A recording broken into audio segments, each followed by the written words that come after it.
Ask ready to Raven. hear it? Just tell. You want to hear it? I want to hear it. I want to hear it. Oh, I can't hear it now. It's just gonna start in the middle of our session. That's right. That'll work. Be more disruptive now. Thinking of war I'm cry. gonna play it, okay?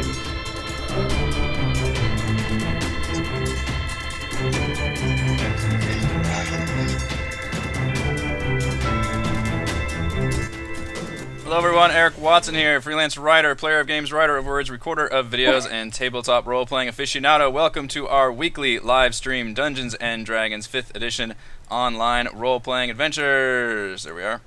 I'm joined as always by my amazing friends, Chris, playing the noir detective human rogue Mannix. Hello.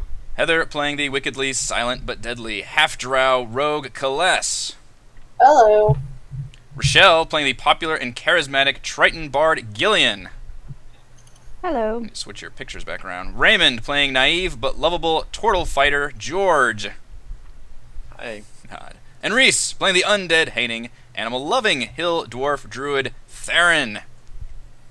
Hello.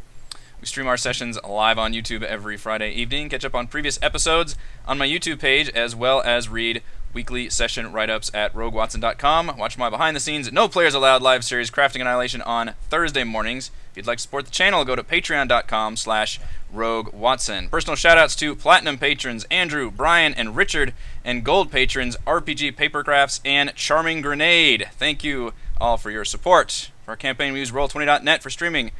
I use Open Broadcaster software with Streamlabs.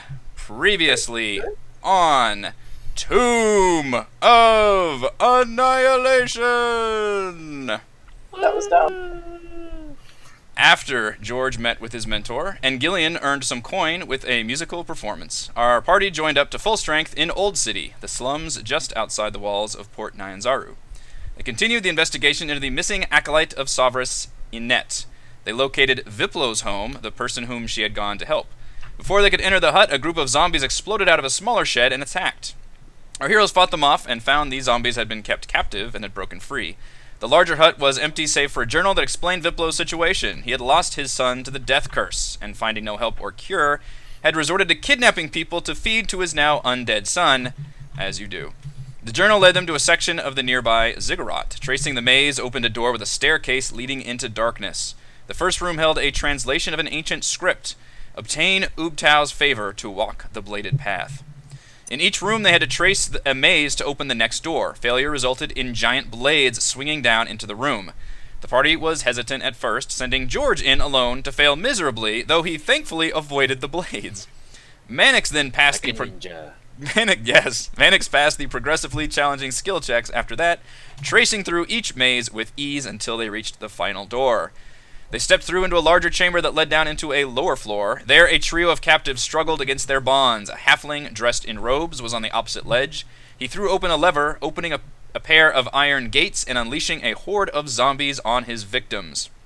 The party had to act fast. They sprang into action with nearly everyone leaping or falling down into the pit to fight off the zombies. Two of the captives perished, but Inet survived. The zombies were cut down with blades, thunder blasts, holy fire, and a few well-placed ball bearings, while the mage was sliced up and shoved off the ledge by George, ending the ordeal. Inet was thankful for the rescue, confirming what had happened with Viplo's deranged need to protect his zombified son. The death curse was very real and very dangerous. She suggested they return to the Temple of Savras as soon as possible. As soon as possible. And I'm going to go ahead and put you on the city map, because I believe we looted everything. Very quickly. As a side note, No side notes. I last week took a jar of alchemist fire, thinking Yes. this is a consumable that I should have because I'm shitty in combat. But alchemist fire requires you to make a dexterity attack roll. So I would like to give that alchemist fire to Kaless. Oh, does it really? Yeah, you make an attack roll with it. You like throw it at someone. Oh, interesting. It's not like the ball bearings where you can just choose a spot. So I do not want to make that attack roll. Because it's just a single person you're attacking? Yep. Oh, yeah, it is. It's, Target takes. it's yeah. Yep. Make a ranged attack, treating the alchemist fire as an improvised weapon.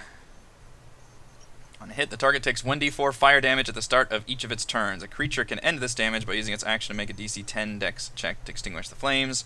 You can throw the flask up to 20 feet. Bit of a grenade. Yep. So what is it again? Jar of alchemist fire? Yes. Yeah. There's the text that I pasted into my character Ooh. sheet.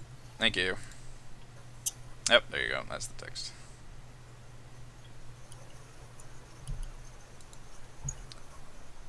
Mannix and Theron are not married yet. No, it's No. there's been some We're gonna hiccups. be engaged for the next. Yeah, it's definitely some drama. Okay, so yeah, she Undril kind of checks her over, and she's a little scorched. I think the only thing she got hit by was the burning hands attack that kind of attacked everybody. I don't think a zombie ever actually hit her. And Annette definitely wants to go back to the Temple of Savarus, and Undril is practically dragging you all along. Sure.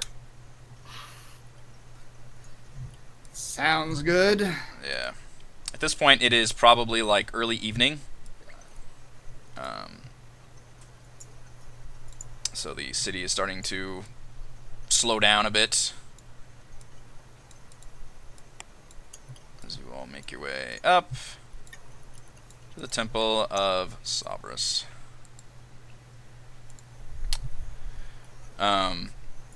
As soon as you all walk through the doors, Annette just rushes forward and embraces Zatembe, the head priest, who just kind of turns immediately and sees you all approaching.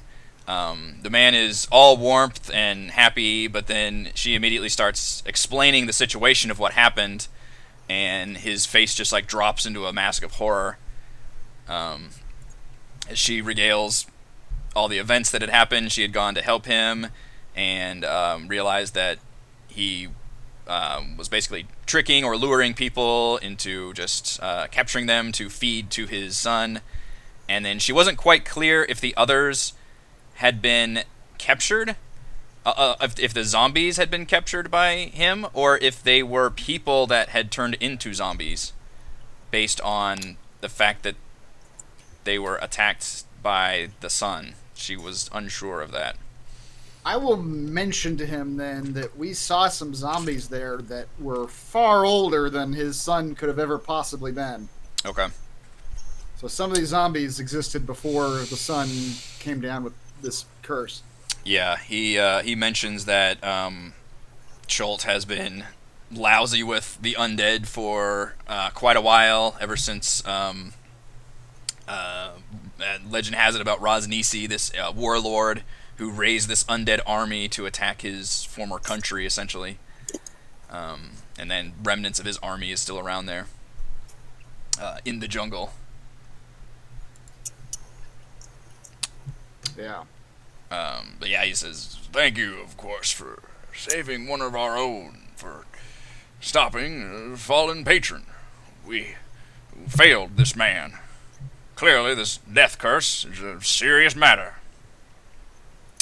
And he offers to dip into the temple's reserve funding and pay you all a total of 100 gold, which is no. You follow every time someone says a total of gold. Yeah. Each. No. Yeah. If we just misunderstand, and Yeah. 20 gold each, and we'll assume that he gives Undril.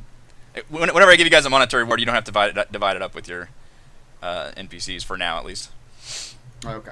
We'll assume Undril gets her share. And she is like only taking the money if she's like, okay, well, I'll use it to buy supplies to help more people and that kind of thing. Yeah. We need supplies. Make it through the jungle. Yep, so you all get 20 gold. Here's 1 gold for your trouble. Clink. So Just kidding. I actually think it. I need that He going. does the trick with the string. He also mentions that you all have full support of the Temple of Sabras behind you now, and he says that there is a sacred ritual I can perform to seek Sabras' wisdom and guidance. If there's anything you would have me ask about, please let me know. It'll cost you 20 gold. As it happens, we've got Yeah, I would encourage all of you to check out the quest tab. yeah, Your personal quest tab and your active we're quest investigating tabs. a lot of mysteries. Yes. With the Scooby Gang. Where can I find the horn of Almirage? I don't need Sabras' guidance to find an Almirage. They're out there in the jungle. Adorable little critters, of course. Alright, let's go to the jungle, guys. George runs. Almirage, Jungle. Almirage wouldn't hurt anyone. George is still gonna kill one. Yeah. Just letting you know. Gonna kill the whole animal just for the horn. Monster. Yeah, I'm gonna tell him, like, yeah, we're looking for quite a few folks, actually. I'm looking for a gentleman named Artist Simber. When you mentioned that, Yeah, well, sorry, we already talked about him, actually. with Yeah. this guy, Well, you did. Did you mention Zadala or Artist? I'm trying to remember. I wanted to find out where Artist was because I was going to tell him that Zondala was, like, my Your fiance, and then I- it was okay. Yeah. But instead now it's me claiming that Artist is Theron's father? That's something I had to find my father-in-law. Oh, So apparently my claim is that Theron is my fiance and I need to find my future father-in-law for the wedding. I think was the story that ended up getting told. Okay, yeah, I'm trying to remember this. He says, he's confused because those ruffians were also looking for Simber, so he's kind of worried about, like, why would they be looking for Simber if that's who this is? That's a great question. One I would like to know the answer to as well. If your Savarus god can answer that, He I'd nods love to hear the answer. Yeah, he nods solemnly and says, I will put that down on the list. I can find several things, but the ritual itself does take a full 24 hours. But if you give me a list or tell me things that you want me to locate or find, then I can do that and let you all come by tomorrow. I too would like to provide a name. Yes, provide names, please.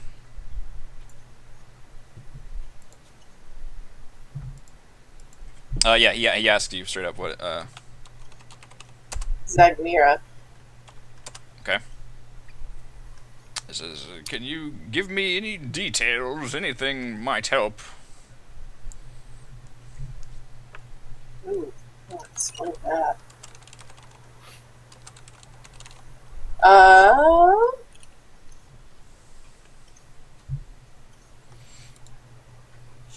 Come back to me. Okay. Well, Anybody? I'm looking for my brother, Sibarath. He looks, like me, a Triton. Have you heard anything about that? And, he was disappeared during an ambush, and this is somehow related to something called the Bitch Queen. His eyebrows shoot up. Something, bitch. Oh. The dark goddess of the sea. That's the bitch queen? We don't. Most likely. There's not too many bitch queens out there. How many bitch queens can there be? You mean my ex-wife? Zing!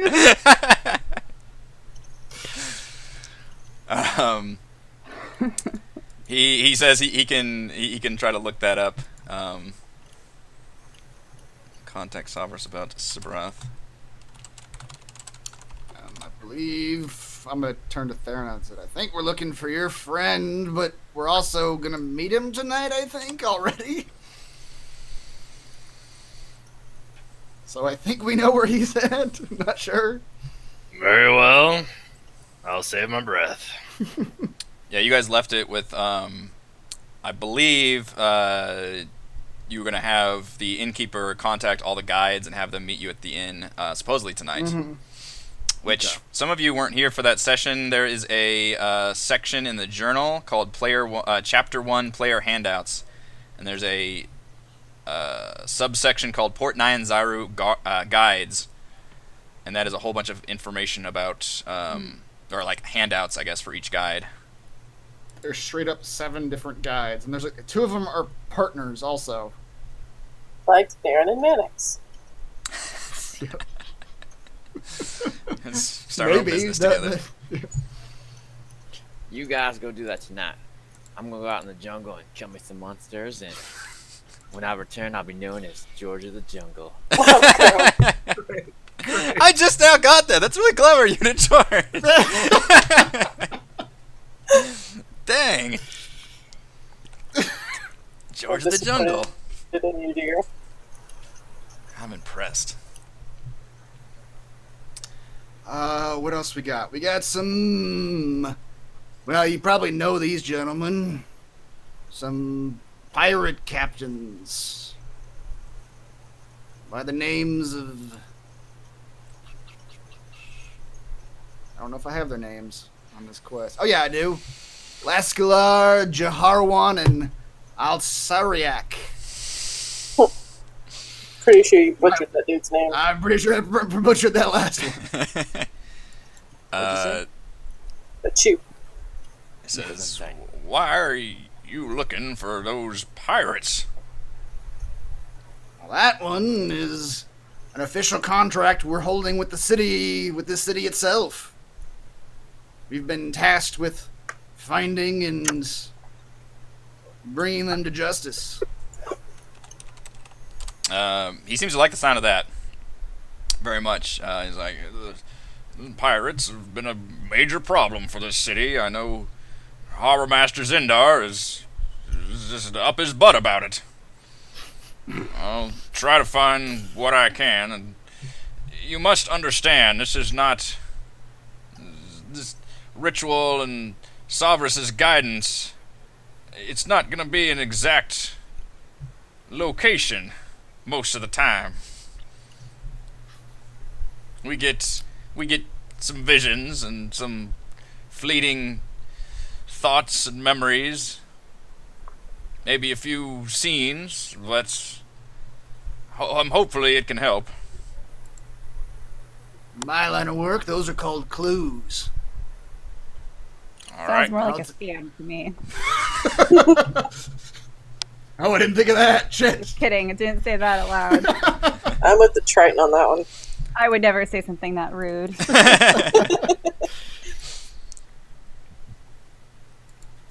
I'm also going to give him just a bunch of other names from our quest log. Just like you're not even asking anything specific. You're just like, yeah, here's our quest log. I'm just going to give you a grocery list. Find these things for me. Didn't There's say to give them a list Wakanga, of names. Half a yeah, pound Wakanga of Otamu. ham. He says, Wakanga? Yep. He kind of laughs.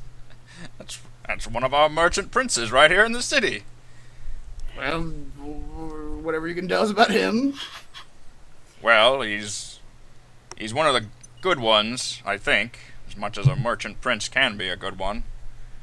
Some of them are a little more than organized gangsters that rose the ranks, but Wakanga, he's got a air of sophistication about him. I believe he's the only prince that's dabbled in the arcane arts. Highly respected man. Alright. You've probably got to be somebody before you can meet with him. I could, Winning dinosaur races do that for you? yeah. With the winner of a dinosaur race. Yeah. Very well could be the case. It's certainly prestigious. Often they meet with a prince or two. It's part of their winning circuit. I could certainly put in a good word, but, when it comes to politics versus the temples, well, they often just pay lip service to us. Alright. I'll mention a Serac, then I'll say, be careful with that one. Idea is some bad juju around that name. He asks what that is. He doesn't know. It's the name of what? Death curse. Yeah, okay, I was trying to figure out. I just what picture you with your the little actual notebook title- open and you're just reading this stuff. Death curse. Yeah. Some sort of lich, from my understanding, coming after some sort of death artifact, wave of curses. Wait. Wait. He actually stops you when you start mumbling and say death curse. He's like, what do you know about the death curse? Something to do with this gentleman and this artifact he's after, something called a soulmonger. They're somehow at the core of the curse and everything surrounding it. Is that why you're here? Are you investigating this death curse? We're investigating a lot of things, friend. At that, he seems to get more, like, his eyes kind of light up a bit, and he says, well, this curse seems like a terrifying problem, especially for those of us in Schultz. We've got a very large undead population here. Yeah, too many already. That's for sure. I will definitely consult Savras on, what was that artifact you said? Soulmonger? He starts like writing down like all these. He's like, get me a pen. He's like taking this order down like a fucking waiter. Two more. These are locations. No, I'm like challenging him. In 1972, who won the World Series? That's right. The The Neverwinter Nights. Great. I'm gonna give him the name of Oralonga and Ningalore to see if he knows anything about those locations. Okay. That's all I got for the time being. He actually suggests. He says with he says he's had a lot of people come in asking for different ruins. Like that's been a pretty popular thing for Savras, and he says he often just gets glimpses of like jungle scenery, and he can look at like he'll see like a ruin or something, but it's like impossible to see. It's like he gets a vision of it, but it's like a ground view like vision, Right. so it's Not really hard to tell like full where the looking. fuck that is. Yeah. But he suggests like asking like people like if there's anybody with experience in the jungle. He even mentions the guides, like anything like that. He's like those people would probably know, at least have an idea. Okay. So he kind of says like he's basically already done that kind of work before and hasn't come up with useful intel. All right. Well, ask the guides about it then. All right.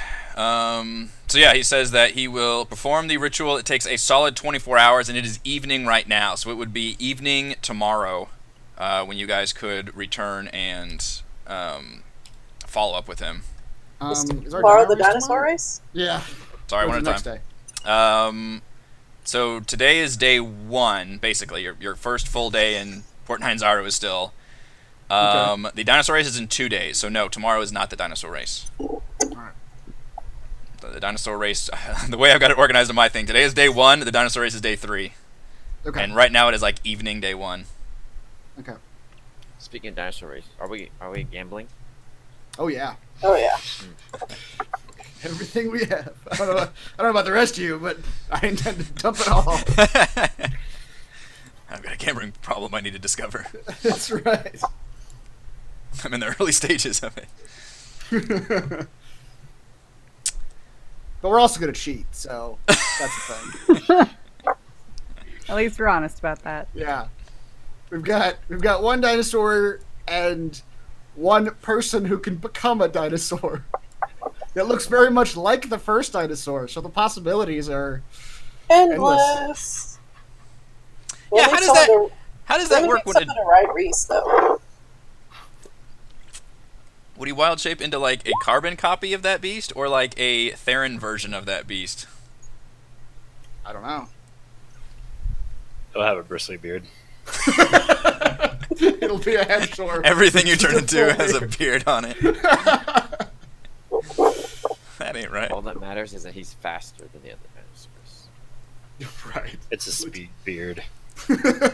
Spill for speed.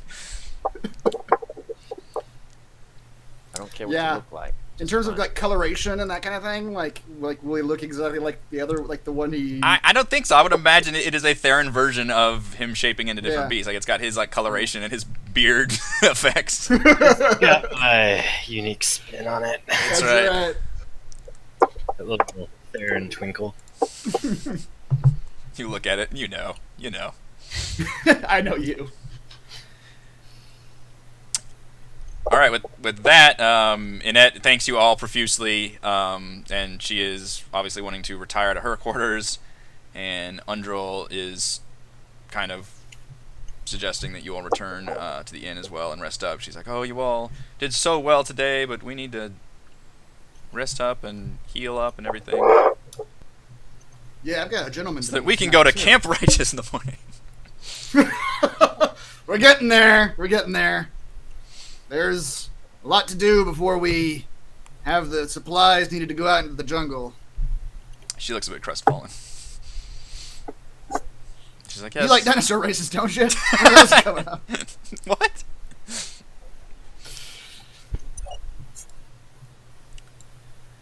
All right, evening time to the inn. Yes. I'd like to stop by the dinosaur paddock and have them wash and shine my dinosaur. All right, you stop by, and I think you paid him for a couple days, didn't you? I paid for 5 days, yes. Okay. Yeah, there, Princess Consuela is having a good time there. Seems to be in the like friendly herbivore section, and you can keep them all On the other side, separate. there's an unfriendly herbivore. That's the timeout section. These are the murderous herbivores. They're just munching on trees No. like, real hard at each other. Yeah, real angry like. There's just like a trio of ankylosaurs. They're just smoking in the corner. In the Fuck third off. corner, there's a group of worried carnivores. They got leather jackets on, fucking greased up hair. Fuck you! What are you doing over here? We gotta. You're the wrong part of town, buddy. That's right. The dinosaur handler's like, look, we gotta separate them. We just have to. Like, they're really unfriendly. Made fun of the T-Rex. You understand? Yeah, Sheila is Can't help it that sobbing he right has- now. Can't help it that he has small arms. Inconsolable. All right. Yep. She gets the buff, the shine, the wax, the whole deal. The Brazilian wax. What kind of? Oh, dear. Oh, That's that unnecessary. is not a job title I would want. What kind of dinosaur is Princess Consuela? Hadrosaur? Hadrosaur, yeah. Yep. Let's see. Do I have a handout? I do not. Rochelle Google's Hadro. It's like the default dinosaur. Like it's got the two legs. Can go either on hind or four. It's got the. How do you describe? It's an iguanodon looking thing. Is it not the duckbill? This picture looks like a duckbill. It is a semi-quadrupedal herbivore recognized by its bony head crests. Is the description I have. Alright. Wasn't there one of these in Land Before Time? Probably. One of the buddies was a head. Didn't they call one of them like Ducky or Duck? Yeah, that would be the Yeah. most similar. Yeah. Yes, that's it. Yes, Duckbills. that was a that is a baby version of yes. Yep. That is correct. That is that species. Land Before Time. a reference We can finally always have a get. reference point. Yes. Thank goodness. We have All now the rest of the dinosaurs in this all campaign dated have to be lying ourselves. before time. All right, good to know going forward. This is a sharp tooth. We'll need Bigfoot. We'll need. This is a 3-horn. The Whatever 3-horn the is one very racist. Yep. That's right. All right, to the inn. You all step into the inn, and it seems much busier than normal because it is evening time. The innkeeper waves you over. All right, sorry, I skipped ahead. Let me start back. We've got a map. I've got a map for you. Oh dear. What did I write? My notes are jumbled. Hold, please. Wasn't there supposed to be a giant battle? Shouldn't they all be dead by now? Yeah. Okay, the innkeeper, yeah, she waves you over and mentions that she was able to contact most of the guides from the, and again, I'll direct you all to those handouts. Most of the guides that are in that booklet of the handouts, they're either here in the tavern or should arrive soon. She mentions that 2 of them were not available, and apparently they have taken previous jobs to the jungle, and they just haven't returned from those expeditions yet. Those were Iku and Salida. Are not currently available. Let me see. It's under... Iku was the, like, the hippie one, right? Peace and love and help everyone? Yeah, okay. And who was the other one? Salida. Salida, yeah. Salida. She was like the cold professional one. Oh no, she was the one who was talking shit. She was the one who was talking shit about everybody else. Mm-hmm. You have to help me remember whenever I was doing like the thieves can't talk with people in town about the guides. I don't remember which one they told us to be wary of. I think they said the 2 dudes were just like bumblers. Like they were kind of incompetent. Okay. The Farrell and Gondolo. I don't remember what else they said.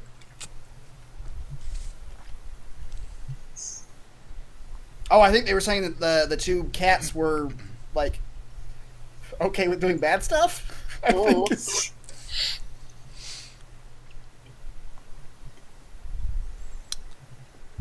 Okay, so those 2 aren't going to be here, but the rest will. Right, yeah, and you immediately turn around and survey the crowd. Mm-hmm. And when you get in, when the innkeeper walks you over, Undril goes ahead and just excuses herself. She's like, I'm very tired. This has been a day.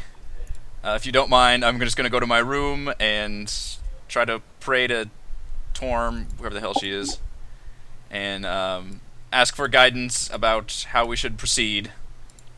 If she works for Kalinar, then it's Tyr. Tyr? I guess Okay. they can worship whoever they want. But Well, she's at the Kalinar's Order cool. of the Gauntlet, which I think the Gauntlet actually includes like 2 or 3 different... Yeah. Technically, Yeah. like they're all basically like the lawful good, like Right. paladin type ones. I think hers might have been Torm specifically, but either way. So just for the purposes of this, she is basically just excused herself to her room. Okay. All right, you all survey the crowd, and you see a couple things. First, your eyes are drawn to a small table where 2 figures sit, a man and a woman. Their arms locked in an arm wrestling match as a few folks nearby cheer and exchange money. At the bar, you see a lithe young human male combing his mop of brown hair while staring into his reflection on an empty mug. A young male halfling with shock white hair is talking with him in excitedly hushed tones while clutching a rolled-up parchment. You spot a man in a darker rear section of the tavern, an untouched full mug of beer in front of him. He sees you looking at him and nods to you all almost imperceptibly. You recognize him as one of the rogues at the Temple of Savras, the one who hung back while they were kind of harassing Zatembe and got out of there. And Mannix, obviously, you recognize that as the man that had slipped you the note. And seated near him are Roca. Seated near him are a pair of tabaxi, whom you recognize from the inserted part of the guide brochure. Before you can approach anyone, someone does approach you, however. A dwarf strides up to you, Theron, and punches you straight in the gut. Oof. You're low on HP already. It doesn't. I'm not gonna roll for damage on that one. You are knocked in. Yeah. You all, you don't see hatred in his eyes, but just kind of like waves of emotion. To the rest of you, you see a fairly haggard dwarf who looks like he's never seen a comb or a shower in his life. He's also missing his entire left arm up to the shoulder. He barely glances at any of you, however, keeping his eyes on Theron. Theron, to you, Hugh Hackenstone looks much more disheveled than you remember. He looks far older, as if he's aged 10 years since you last seen him. And obviously the missing arm is news to you, since you last seen him. Theron! You came! You finally came! Better late than never, you bristle-beard bastard! Bless me beard, you brought the whole crew with you! I knew you were a good man. Now let's get down to business. To defeat the Huns? Yes. You? I don't want to look like That's this. right! What You, in the seven hells? you came is for happening me! to you? I guess. He actually, Of course. he, like, after he punches you, he kind of, like, reaches up and, like, just taps you on the shoulder, like, lovingly. You get, and you remember this is a pretty common greeting for him. You all would, he would especially just come up and just kind of sock you.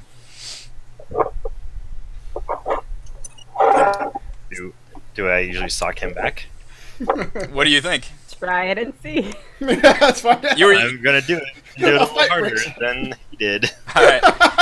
Just a little bit. He wheezes, oh, oh, I remember that one. Listen, Theron, the good news is, the mine is real, very real, full of iron ore, but more than that, Theron. That's the bad news. It's also the lair of a bloody red dragon. A young one by the size of her, but still, tender, kobolds called her. She killed most of me crew, and he gestures to his missing arm. Those of us who survived fled down one of the minecart tunnels. We traveled for days in total darkness, fighting off crawly, nasty things, only to find an ancient dwarven smelter and forge, still in working order. I made my claim, but had to escape. The heat attracted some fire newts. Place was crawling with them. When I made it outside, I found the bloody dragon torched her ship, so I had to make the trek up the whole bloody jungle. But after facing a dragon, it takes more than a few insect bites and raptor claws to take down Hugh Hackenstone. Theron, with you by my side, I know we can clear out the mine and the forge, claim them for ourselves, and become the richest dwarves of Chult. He has like a wild, just passionate look in his eyes as he looks at you expectantly. So, you lost your arm. Your ship was burned. How many of your crew was lost? He blanches a little bit. Uh-oh. I think we had 2 or 3 dozen. Yep. He has such a cute look on his face. Though. Is it frozen on that same image for everyone else? Yep. Just very excited. Wait, what happened? Very... Oh, really? Well, this was fun, guys. It was like his last moments. Did I lose you guys? Let's try this again. Hello? You want Because that went so well last Yeah. time. Hey, Yeah. can you hear me? ringtone? Yeah. Yes. Okay. I got a ringtone to share. Was I frozen? You were frozen, yeah. Oh, I could totally still see you guys. Oh, really? Oh, really? You just started talking when I talked. Yeah. A weird thing happened. Like, your picture disappeared. We all moved. And then you came back immediately, but you were frozen. Oh no. Okay. I had no idea nothing was wrong until you guys started reacting to something. I was like, what is going on? Was it like being at your own funeral? It was I saw beyond the pale a little bit, yeah. I had an out of body experience, yeah. Man, they're all really assholes. Where did I lose? We only said good things. I forgot what you're I could talking hear about. everything. Theron, I believe, was chastising his dwarf friend about. Oh, that's right. Failed You adventures. the last thing I heard, well, you asked like how many you Yes. what that expedition was. Yeah, okay. Cut off right after that. Okay. Yeah, his face just like kind of goes a little nervous at that point. It says, at about 2 or 3 dozen, I think, stalwart dwarves, you know. Bless them all. He acts like he's like removing his hat, and he's not wearing a hat at all. He's like, oh. Are you sure this mine is worth it at this point?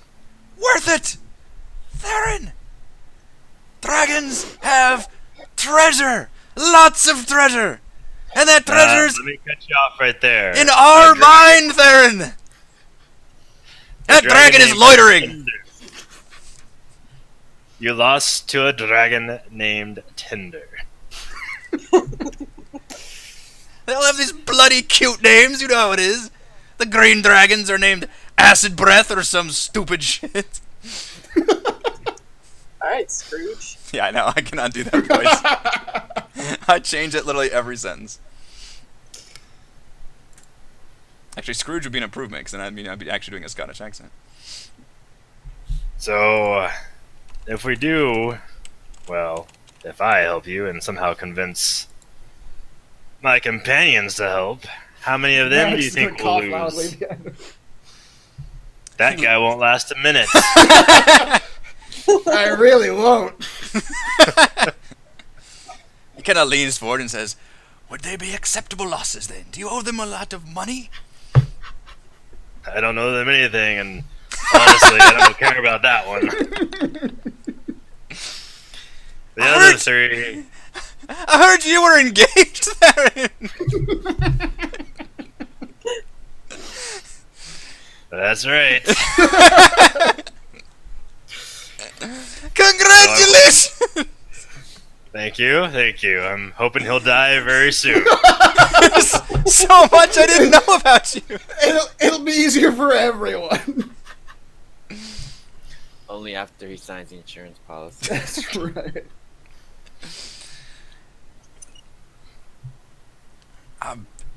These lot look very tough. Now, Theron, they're not dwarves, though. Yeah, they can hold their own, though. He kind of looks sideways at Mannix at that. This one's Hey, got the learning, does he? that and 2 arms. Oh dear. Happened again. I can hear us, yeah. Yeah, nope. He just Oh. gets so Wow. excited, he just blinks out. How does that happen? Oh, that one does say interruption. Okay. Oh, Man, I really hate that guy, though. I can't tell you how much. We're breaking I can't roll 20. believe we're This still doing exchange is so Don't epic. try me, I I'm like the to one stuck get here. from... Jeez. Am I back? Am I here? No? Hello? Oh, I wonder if the video is... that's not good. What is going on, roll 20? Yeah, what is going on? There, you're back. Okay. I came back for a second and I was like, wait, what's going on? This exchange is so epic that we are melting roll 20 Yeah. with it. Yep. Is the video still going okay? Yeah, What's because it's on happening my in the chat? end. Oh, right. So I you see everything just fine. You guys are just suddenly not reacting to me anymore. Not seeing you. Yeah. Yeah. Yes. Yes. Yes. I can't see Heather right now, though. There she is. I can't see Michelle right now. I've lost it. Eric can't see you, so it's Oh, yeah. mutual. 20 is The lost failing loss. us. Try this again. Oh, reconnect. I see everyone for what it's worth. I'll give it a shot. Two. Oh, I still lost Rochelle somehow. She might be reconnecting. Can you see me? Yes. Yes. Yeah, on my end, it's weird because nothing is screwed up on my end. You guys just start reacting like I'm not there, basically. It's the weirdest fucking thing. And, like, my screen's not frozen on, like, it's nothing changes on my end. It's just that you guys are like, oh, he's gone. I'm like, wait, what? It's like being a ghost. It is. I just go incorporeal. Now Rochelle's frozen. Okay, let me know if she comes back and I don't see her yet or something. Okay. Yeah. So the two armed thing, he actually like throws his head back and just laughs. He's like, "You got me there. My other arm's in the belly of that dragon, and I'm to get it back. If I have to reach in and pull it out." Or we could just cut his belly open. That's also... See, I like this one. You brought some good ones, Theron. Yes, I'll... What is I'll that help you thing, anyway? I don't... Some kind of turtle man. I like it. I like it a lot. I'm a turtle. You sure are, Turtles lad. are pets. Turtles are pets you keep in your aquarium. I'm a turtle Hey, she's back. from East Texas. East Texas. Yes, so, well, I'll help you any way I can. I'll split the profits with you, Theron. You know I will. Gold What the does. rest of us get. You'll get something, I'm sure. Like I said, dragon, treasure hoard. There's bound to be good things in the Dwarven Forge. Presumably we'd go about it a little smarter than you did last time. He nods. How I know what I'm up against. I didn't know there was a dragon in there before. We were armed with pickaxes. Armed. You always were a headstrong fool. Aye. But the mine is real, and it's there. It's... He sighs. It's very far, Theron. Wait, It sounds like the sentence of a defeated man. Just the way you how said much that. fucking are we talking about? I wandered in the jungle for weeks and made me way back here. I would highly recommend getting there by boat, if you have a boat. It's near the coast, but it's on the other side of the goddamn... I almost said island. Peninsula. I didn't think I'd be taking any more boat rides once I got to this damned island. Especially not back. Do you have a boat? Of sorts. Is that what you call a boat? We have a contract with a boat owner. There you go. A boat, got a boat. owner. I've never heard somebody referred to as a boat owner. What's the? I mean, I guess technically they're a captain The also, captain. but she owns the boat. The Boat captain's not owner, gonna own owner the boat. may? Yeah. What be that? Well, I don't know what the name of the ship was. It's Order Man. Ship was the Something brazen Pegasus. Yeah. Yep. Order Man, the brazen Pegasus. It's, we got some work to do for her before she's liable to go carting us around the island, though. He furrows his brow at that. Says, Or peninsula. Yeah. It's a peninsula. Fine. He describes where Wormheart Mine is, and you see a little pop-up notification that says a location has been added to your map. And I will show you that location briefly. This might take a minute to load. This is the complete Fog of War map of Schult. And you guys are obviously up here in Port Nyanzaru. And Wormheart Mine, he notes, is down here. Oh, Jesus. Yeah. How long of a boat ride is that? A boat ride is probably like a week around the coast. Okay. And through the jungle, it's like a month plus for a straight shot. Yeah. And you're going through the jungle. And he's like, I don't recommend it. I've been trying to make living as a guide, but I'll be honest, I'm just trying to get people to go to Wormheart Mine again, trying to drum up some support. I need the horn of an Almirage. But nobody's- Going to the jungle.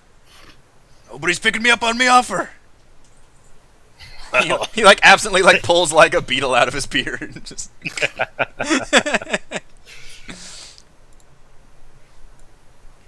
How puzzling.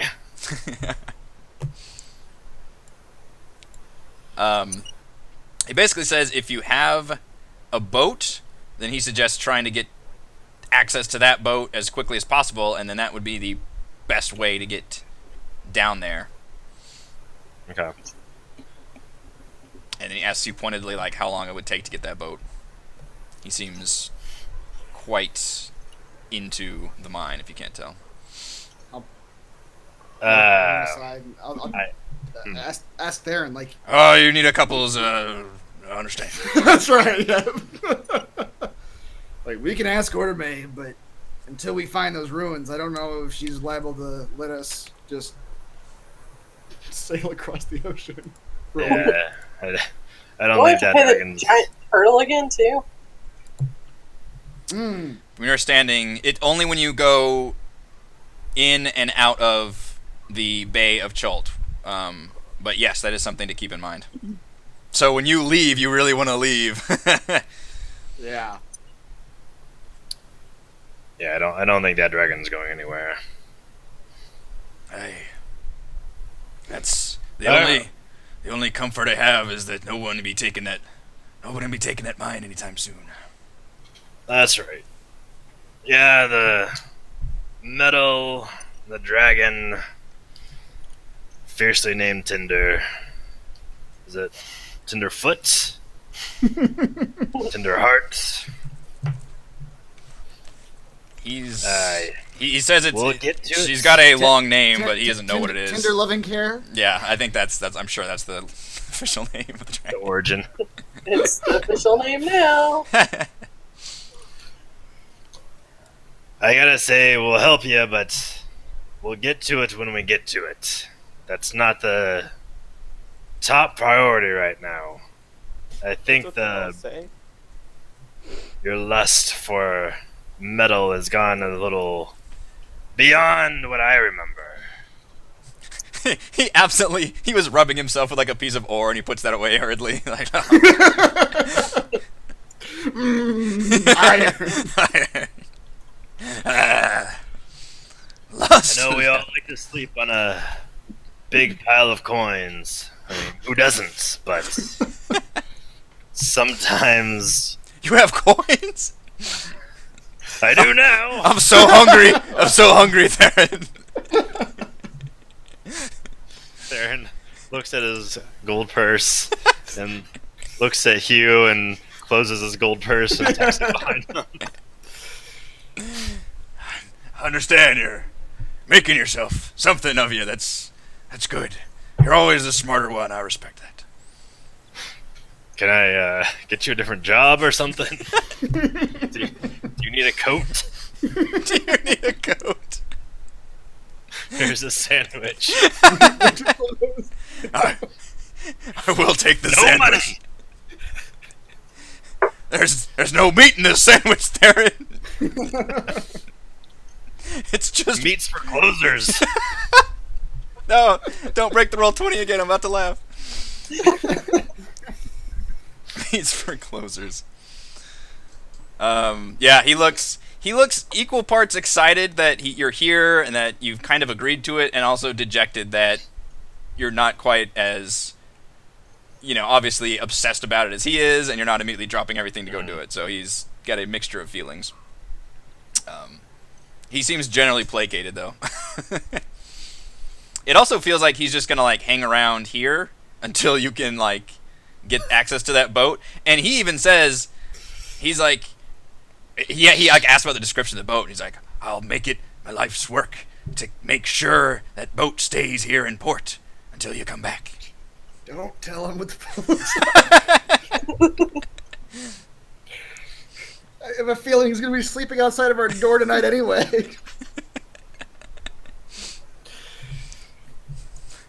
brown paper sack in his hand. Yep. He's getting very, like, cable guy. He's just gonna insinuate himself.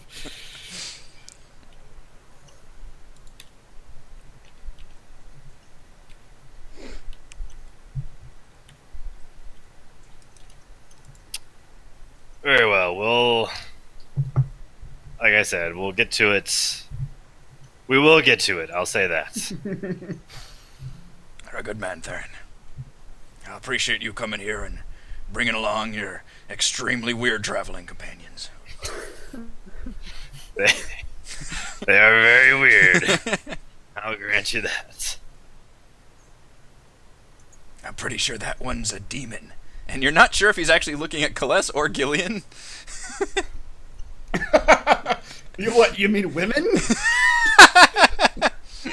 I mean, I know you dwarves got a funny outlook on the... Let's forget our troubles for tonight, friend. I love this whole situation. Is like the embarrassing old friend coming up and it's like, oh, no, shut it down. I don't know you. All right, he seems placated. All right, we go over the bar and start getting plastered, chugging as fast as possible. Excellent. He seems into that, especially if you're buying. I am buying. He seems like he could use it. I'm not gonna give him He's money. had been. I'll give him booze though. Booze money. I want For to challenge. Okay. for 5 silver, you could easily have booze money for the both of you. Oh, well worth it. All right, as I mentioned, the other. The winner of the arm wrestling contest. Okay, so yeah, the arm wrestling going on. Is that right here? It is. You see a pair of figures locked in a classic arm wrestling pose. There's kind of a crowd cheering. One of them is a tall, athletic woman with wild hair and a fierce gaze. The other's a hulking brute of a man who's sweating profusely and like grunting. She looks like she's barely struggling at all, just locked arms with this huge dude. And after a few tense moments, he's like, "Arrgh!" He just cries out, and his palm just crashes to the side, and the crowd cheers. And someone hands the one a shot. She just downs it as the man just walks away, massaging his hand like dejectedly. Can I pick his pocket as he walks away? Just watch. Why? He's already... He's distracted from losing. Class prefers to attack people at their weakest moment. Yeah, that's on point. Roll sleight of hand. He has nothing. Quick, trip him and then start kicking him in the sides. Roll 2d6.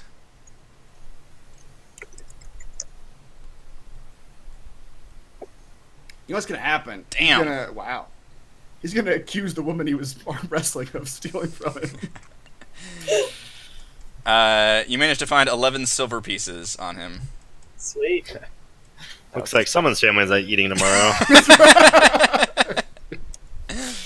As the man it kind of like stumbles back and is like grabbing his wrist, you just kind of reach over and pluck a few coins out of a pocket. I And give he's- him the pat on the back. Like, you'll get her next time, man. You'll get her next time. He says, I arm wrestle to pay for my mother's medication. She needs her dialysis. He looks very sad and nods reassuringly. Thank you, strange woman. At least I've always depended on the kindness of strangers. Loth be praised. She said, "Are you just stepping down, George? What's that? Are you stepping down or sitting down? Sorry. Sit down. Yep. Okay. She Can looks I up pick at you George's all. pocket? She says, you are the ones looking for a jungle guide, yes?" Can I pick her? Yes. She looks like she is actively aware of all of you looking around. She says, I have this list of monsters I need to kill. This is a list. Yes. Always prepared with a list. A monster slayer, are you? Well, not until I kill the first monster, but yes. Exactly in this order. You all look a bit more capable than the last group I shepherded. Had to drag them crying back to the city myself. The jungle will chew you up and spit you back out if you are not prepared. You should have just left them out there. She says that also happens. Not through any fault of mine. You get some of these gilded city folk. They cannot handle the jungle. We can handle the jungle. We shall see. And she puts her arm out. She's like, let's give it a test. Puts his arm out. Okay. I prepared my whole life for this. It's the moment. You're the best around. Nothing's ever gonna bring you down. Roll a strength check, please. Are we countering strength checks? Yep. Oh! Pretty good. Pretty good. Wow, that is good. I was praying. Yes! Ah, Oh man, yeah. You all struggle for a second, and you manage to put her down. And she goes, ugh. She's like, very nice. It has Did been you a... all see that? She nods at you respectfully. Everybody's like, hey! Now. It has been a while since I locked arms with one of the turtle folk. You are good people. While George is interacting with her, can I watch her and try to do an insight check? Just to see how Sure. upfront she's being with George. No, don't tell me she lost on purpose. While Exactly. I didn't mean to do. while and while you guys are arm wrestling, like, she doesn't miss a beat. And George, you notice that she doesn't even seem to be exerting herself much either. Like, she was like trying to do it, but she's not like breaking a sweat or anything. Okay, what are you looking for exactly? As she was talking to George, I was just trying to see how upfront she was being with him. She seems very frank. I just wanted to see if she was like maybe putting on a show, or if she's straight up lying, or if she just really is that upfront. She seems pretty blunt, from what you can tell. She seems to carry herself with a lot of straightforwardness and pride, and very much a blunt attitude. All right. Give me 1 second. My dog's about to have a heart attack trying to go outside.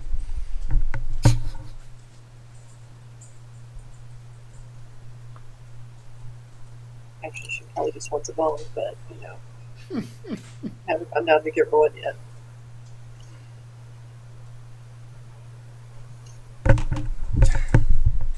Fending her off the whole time. Sorry about that. Bite you eventually. God, it's just like, come on, seriously. Like, what? She asks you all, what is your purpose in the jungle? Searching for anything, anyone in particular? This list. Yeah. It's a very long list. Can we just 30 assume minutes at this later. point, DM, that we have made that too? He's got So he's we got a have made- handwritten note. That's great. I need Laminated these copies. Yeah, he's handing out. Yeah. So, what we want to have done is make Uh-huh. a parchment list of George's list, Uh a huh. list of those 2 locations, a list. Camp Righteous is on there. Just What else copy, is on Control there? C, Control V. Yeah, just a list of shit that we gotta find out in the jungle and just like pass it along. All right. Yeah. She kind of looks over you. I have to look up what your list is actually. What the hell did I We write will down? pay you for Monster Hunter? handsomely to lead us to each of these items. She's like, my fee is standard.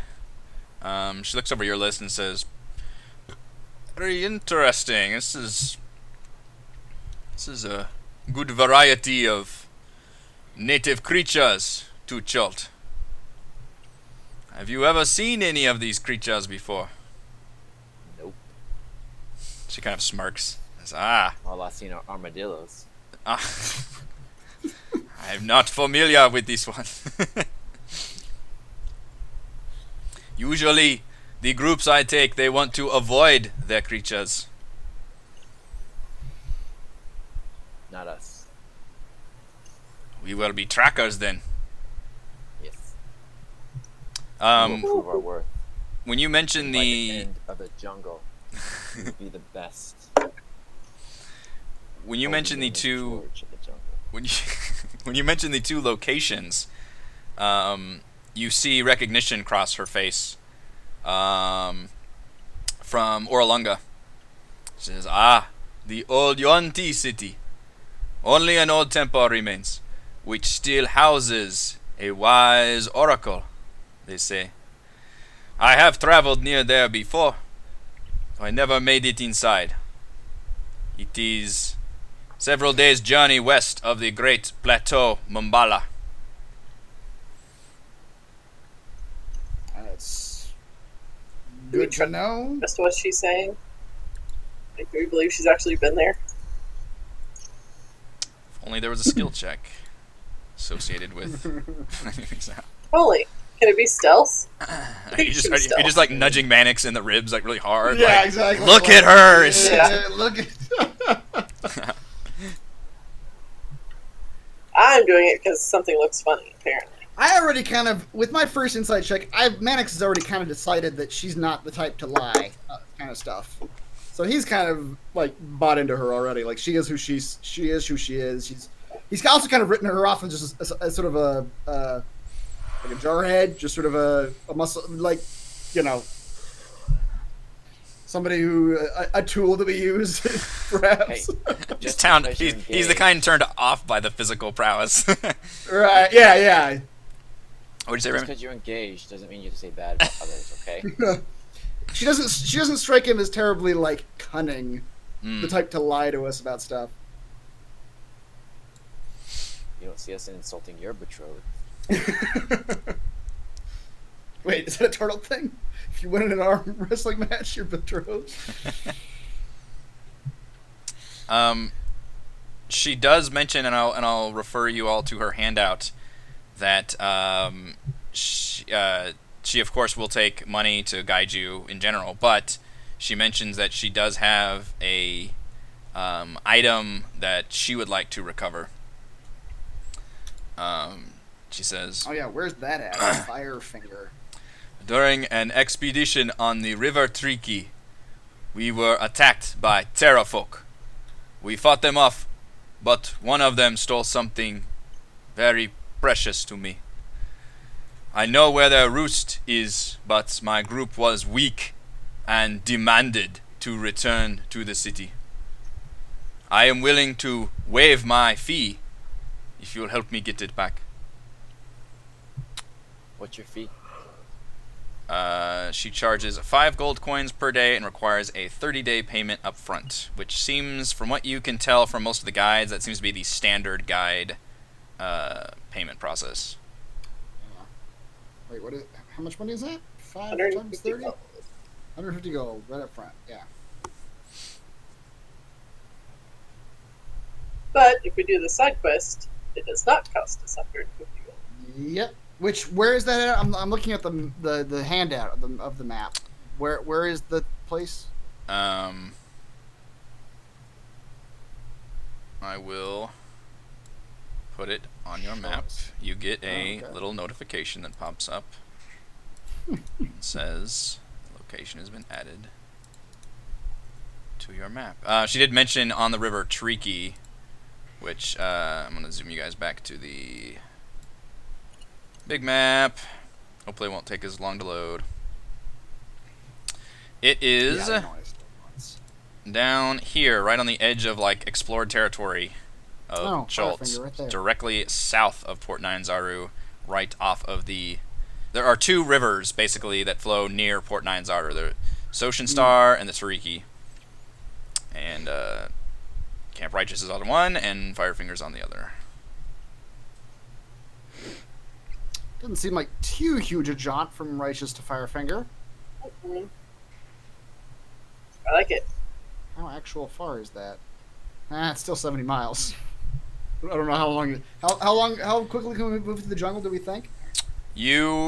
We'll say this is part of you like asking around about information and emphasizing the guides. So each of these hexes is 10 miles, and you wager at a normal pace, you would be able to go about 10 miles a day because you're walking through dense ass jungle. Right. Now, if you're traveling via canoe in a canoe on a river, you can double that. Okay. So it'd be a 7-day jump. But if you're just trapped going through land, assuming a normal pace and normal conditions, everything else, you're going about 10 miles or a hex a day. Okay.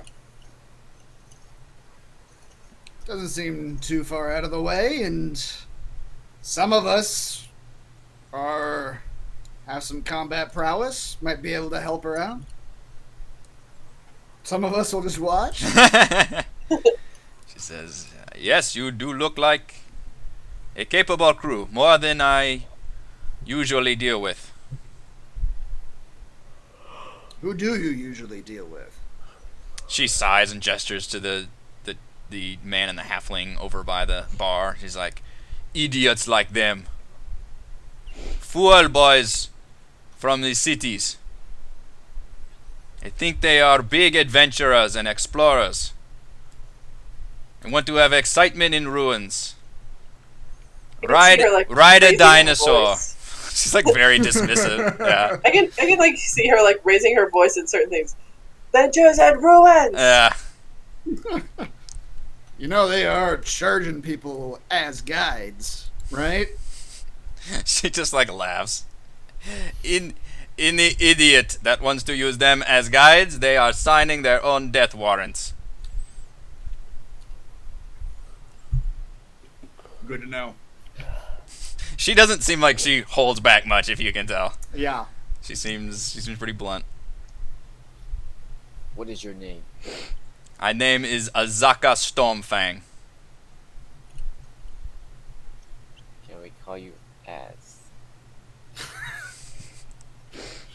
As. She glares at you and says nothing.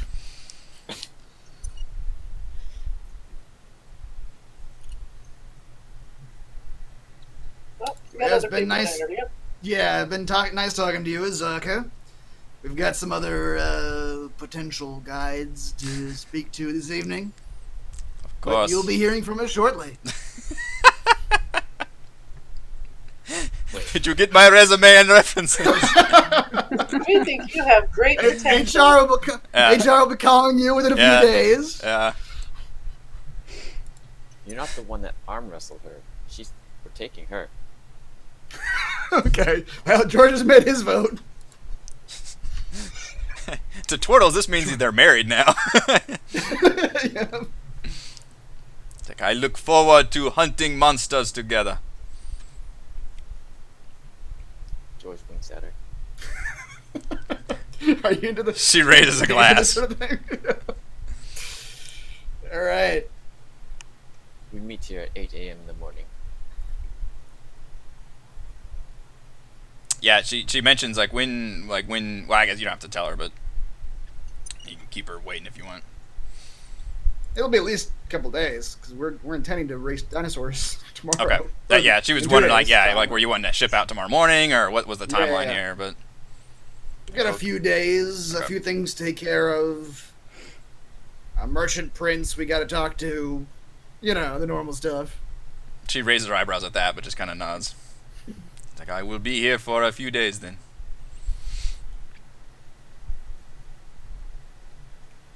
All right, George, you can continue arm wrestling her if you like. No way. I already won. Yep. All right, so we've talked to Hugh, we've talked to Azaka. Crossing off the list. Yep. The other events were the man and the halfling by the bar next to Theron right now. Yeah, and then Roca and the tabaxi over in the corner. Right. Well, I bet I can get some good stuff off the people at the bar. I will rob this city blind. All right, I'll just amble over to these guys in the back here and just sort of see if are they chatting with each other. Yeah. Sexy amble. some amble going. Let's see. Okay.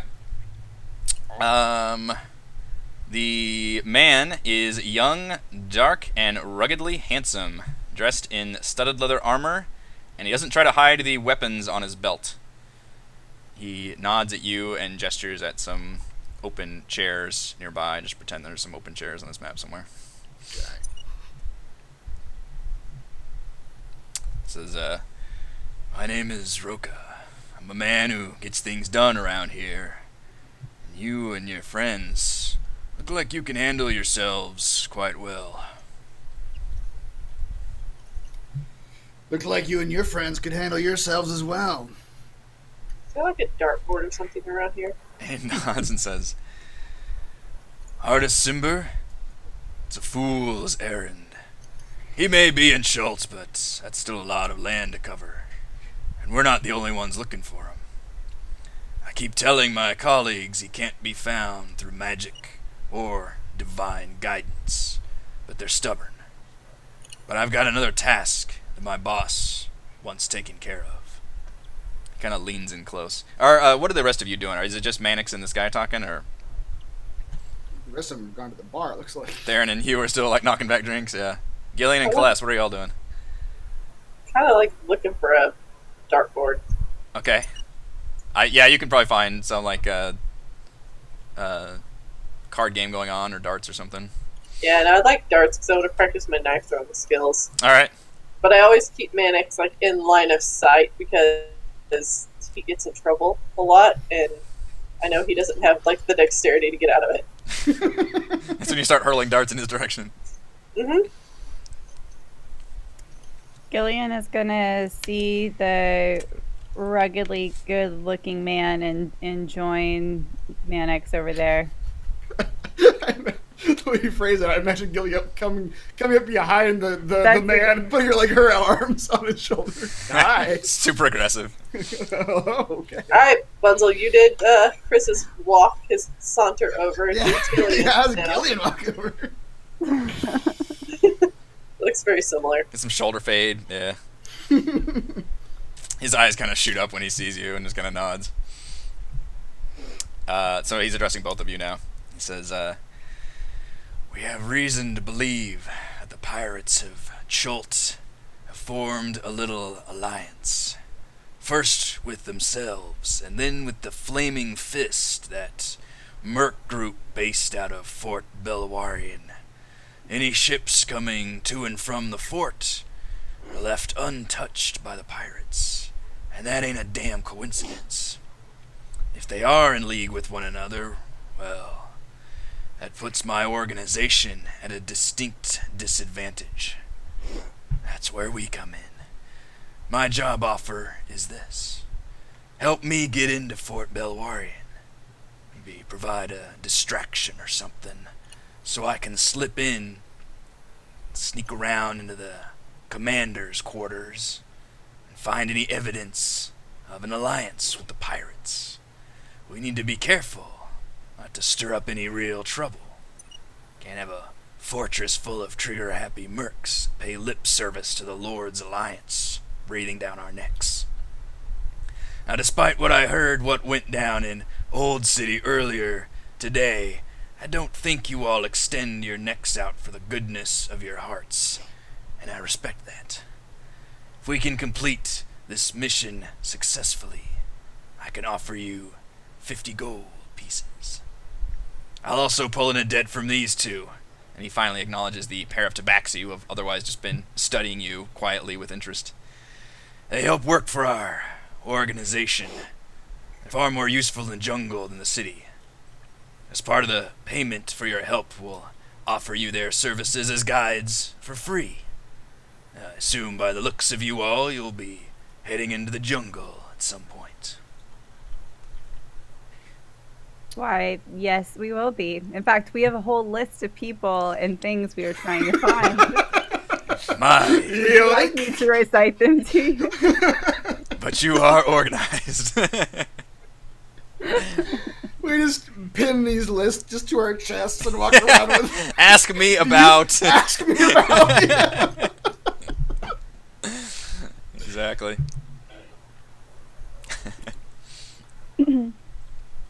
Well, I think that would be something we could help with, right, Minix? Sounds easy enough. He is going to turn his chair and almost like stare the Roca right in the face. And he can say, He is ruggedly handsome. Just to warn you. He glances at Theron to make sure he's not looking. Theron's using the spoon to stare over his shoulder. Yeah. Furious. Trouble in paradise already. Let's say you were going into this. What was it, Fort Valerius? Fort Belvoir, and I will show you all. Belvoir. I realize we're doing this a lot tonight. Showing it on your map. That was the place that we were already asked. Yeah. So Fort Belvoir, Fort. I can't do it either. Yeah, is exactly. It's up there. Fart Bel Air. Yep, Fort Belvoir. That's where we're going. I know too. Oh no. Yeah, I believe there was a conversation earlier where you talked to I pretty much yeah. Ordame. Yeah. And the harbor master, I think, was talking about. He had mentioned that's right. The harbor master actually brought this up. The fact that they noticed ships coming in. Mm-hmm. Any ship that was flying the flag of Lord's Alliance or Flaming Fist was not didn't seem to be touched by the pirates. And then you talked to Ordame about actually bringing you guys there, and she said that would be fine, although she would charge you a small fee. But she would be able to like coast along the right next to the coast and not get into Arameg's territory, but essentially be able to drop you guys off near the fort if you so choose. Well, then I'm gonna look at him and I'm gonna look him right in the eyes, get lost in his eyes, say, roll a charisma. You're going there to sneak in, find evidence of this collusion that you speak of, and get out. That's all you're doing. Can I trust you, Roca? Just hear thump. God damn it! Of course. The one time I You are lost in this man's eyes. You feel like you would do the world for him. All right. Well, I trust my instincts, so I trust him. This handsome man. I mean, this man looks like. Can I see Mannix like falling for the handsome man and like throw a dart at him to like? You see Mannix.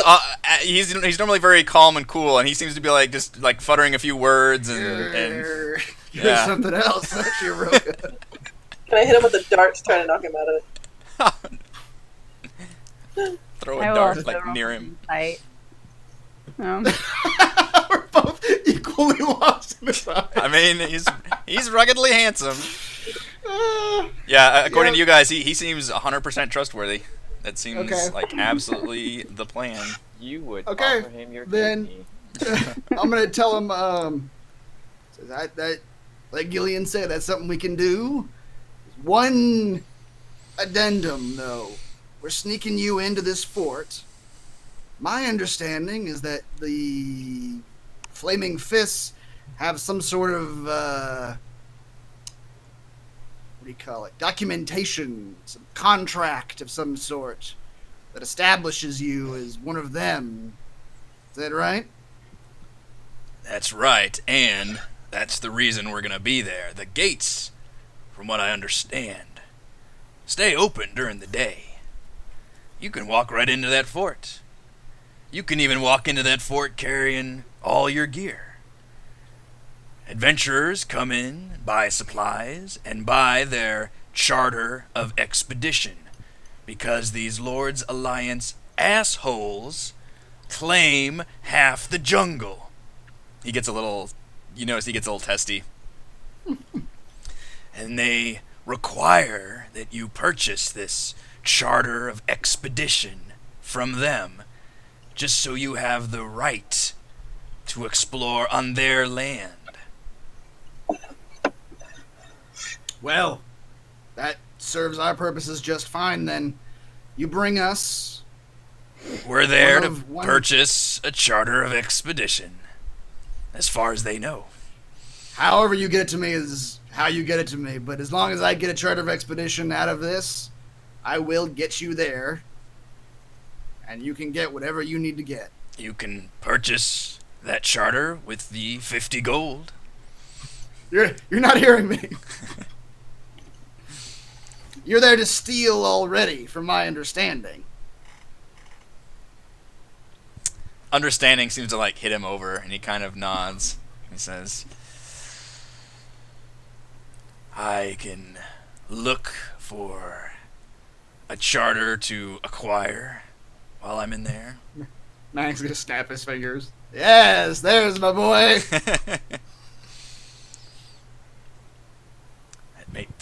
Might make things a bit more dangerous. I haven't been able to do any reconnaissance on this fort. And he mentions it's like, a several days journey. He has not, you notice he has not considered the possibility of jumping on a ship. I'm not necessarily going to mention that right now either. Okay. He does mention that he would like to leave like as soon as possible to get it done, if possible.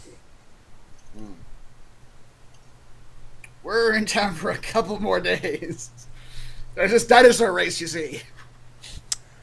We could It's starting to sound like an obsession now. Yeah. Yeah. We're all just, I gotta do this. We got all this shit to do. I But gotta do this. I paid good money for that dinosaur. Damn it, I'm gonna race it. He says that dinosaur race isn't for 2 more days. We could maybe get a ship, try and get to the fort, run down there, in and out, easy peasy, and then you've got more money for your race.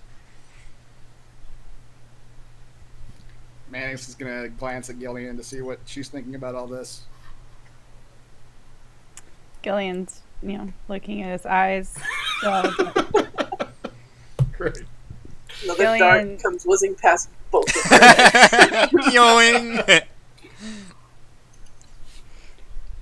yeah, I say, it sounds like a reasonable plan to me. I don't see why not. All right, we've got some more compatriots to discuss this with, but he's going to put out his hand for Roca to shake. Okay, yeah. But I think we can reasonably get you to the fort. So He's got you a can get get what firm, you need. manly handshake. Mannix Vigorous. holds on a little bit. Mannix holds on a little bit too long, yeah. He kind of His like, hands huh. feel real nice. Do you moisturize? Is that moisturizer? Yeah. He nods and says, I'd prefer to get this done as soon as possible. My colleagues are almost obsessed with this artist Simber. But I've got real work that needs to get done, and my organization would be very pleased about getting a better foothold here in the city. Mannix is going to speak in the thieves' cant and ask him what his organization is in that language. That immediately draws Celeste's attention, by the way. Yeah. You start making those hand signals, and he kind of does like this. He like cocks an eyebrow at it and notices it, and he studies you for a long time, and then he gives a few rapid signals that you quickly recognize as Zhentarim. Never get away from him. Okay. All right. Mannix doesn't necessarily have a problem with the Zhentarim.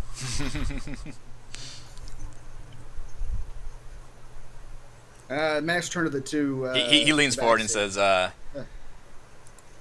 says, we've had a bit of a bad reputation in the past, but we're under new management now. I think things are going pretty well.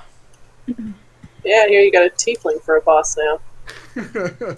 At that, he I like heard your last management tried to start a war with the whole goddamn Sword Coast. yeah, Kaless, when you say that, his head flips around a little too quickly, and just his eyes are a little bit wider, and he just kind of looks back at you, Mannix, and says, "Yes.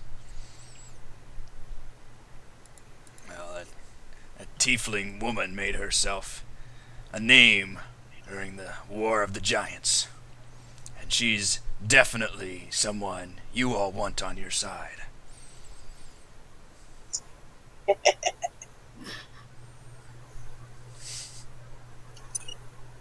Favorite character today. Mannix will look at the Tabaxi and say, what's your two's part in all this? You just gonna be mute guides the entire time? So there's two cat people, essentially. One of them is shorter, has kind of auburn-colored hair, and has an eye patch over one eye. The other one is taller, has kind of gray-white fur, and just real like lanky, and seems more like leaning back in the chair, while the other one is kind of like fidgeting. And it's the shorter one, the blonder, I guess, colored hair one that speaks.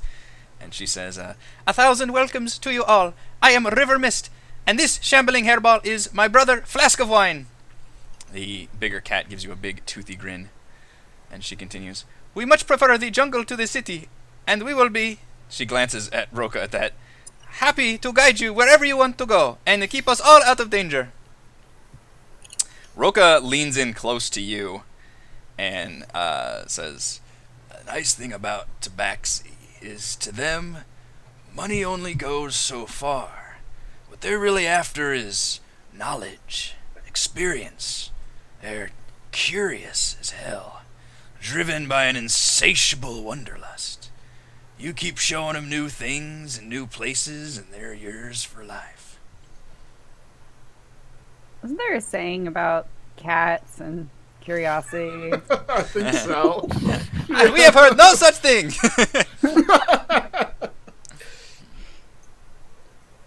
Which we don't want to be there when they experience the end of that saying. Yeah. It's okay, we have 9 lives. Why don't? How many lives do you have, Gillian? Do Tritons get extra lives? I don't know. Gillian keeps like suspiciously quiet about that. keep that close to your chest, yeah. Narrows her eyes at you. Everyone knows you have to amass 100 coins, and you get a 1-up. That's right. Well, I suppose then we'll be seeing you shortly, Roca. We'll make ourselves a little trip. Sounds good.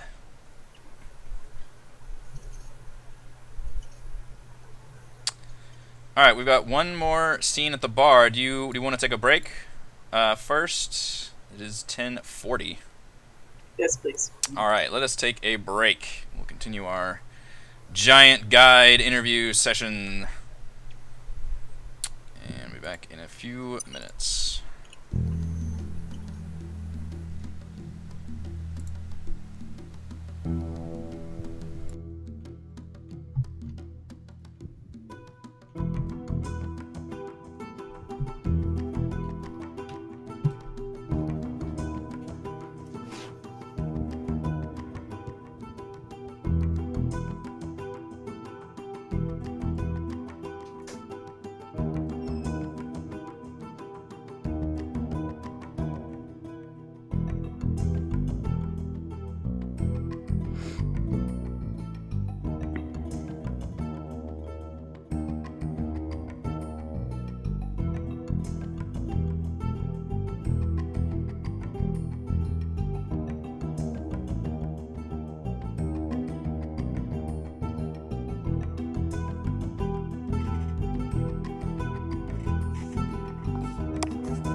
Alright, I believe we have returned from our break.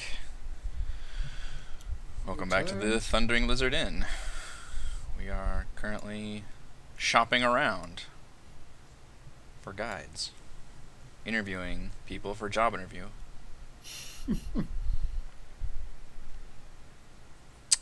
So yeah, we have met with Hugh Hackenstone. We've met with Azaka Stormfang.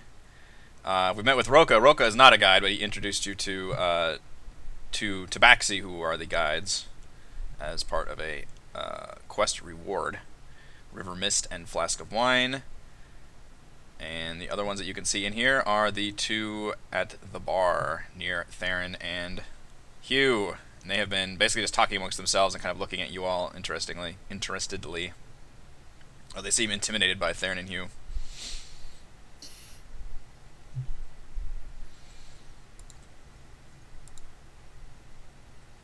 Well, you're already there, Theron. You're drinking. I mean, we've just been frowning at him the entire time. Just deep scowls. It adds to the intimidation factor. I feel like that's just what dwarves like to do in bars. They just like to drink and scowl at people. Yeah.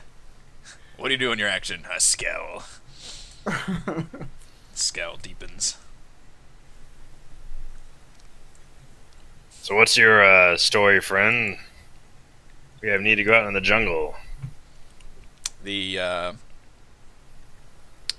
human turns, and they both kind of excited look at each other, and then he finally looks at you and says, "Oh, hello.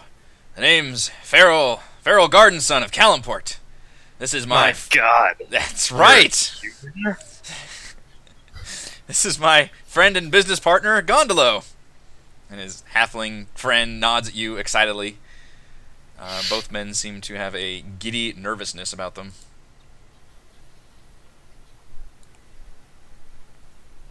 It says, well, we've tested the waters of many capitalist ventures here in Port Nyanzaru, a most splendid city. The halfling speaks up.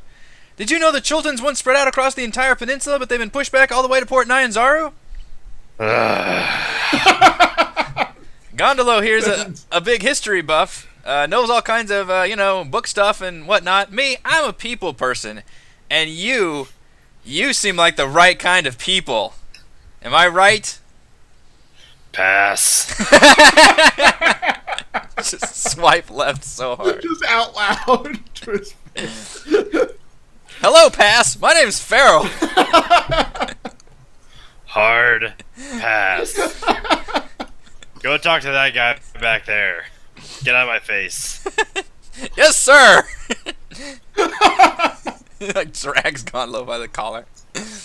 Where did you point him exactly? To Chris. Out the door. Out there, 2 miles south, you'll meet my guy. Talk to him. 2 miles south. I don't ever want to see you here again.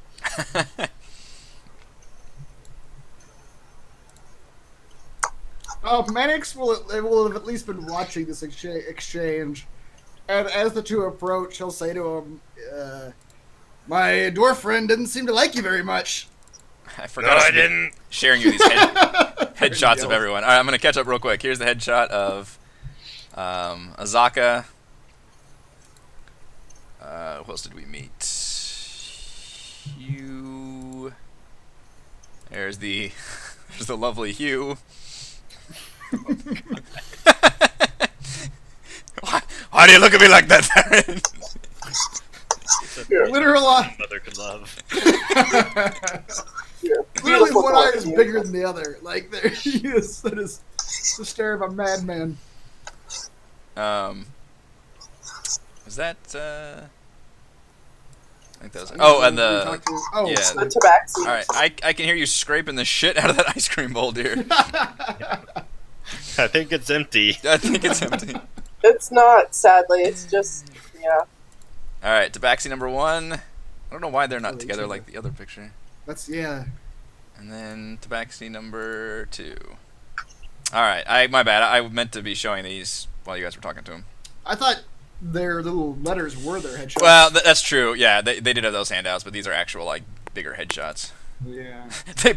They give these to you as part of the resume. Like, Yeah. here's a nice full picture of you in that shot. Headshot. Yeah, these 8 by professionally 10 done. glossy. Yep. Has their resume on the back. This one's me as a pirate. Here I am in a sailor's outfit. have need of a soldier? Here's me as a general. A naval officer. Naval The officer. naval theme. I only me? play water role. Remember me for your bachelorette parties. This guy looks like he has never been to a bachelorette party. Mannix, are you stepping away from Roca From at some point? Sure. Can you break yourself from him? It's very difficult. That handshake took about 10 minutes, and then you finally steal Yep. away.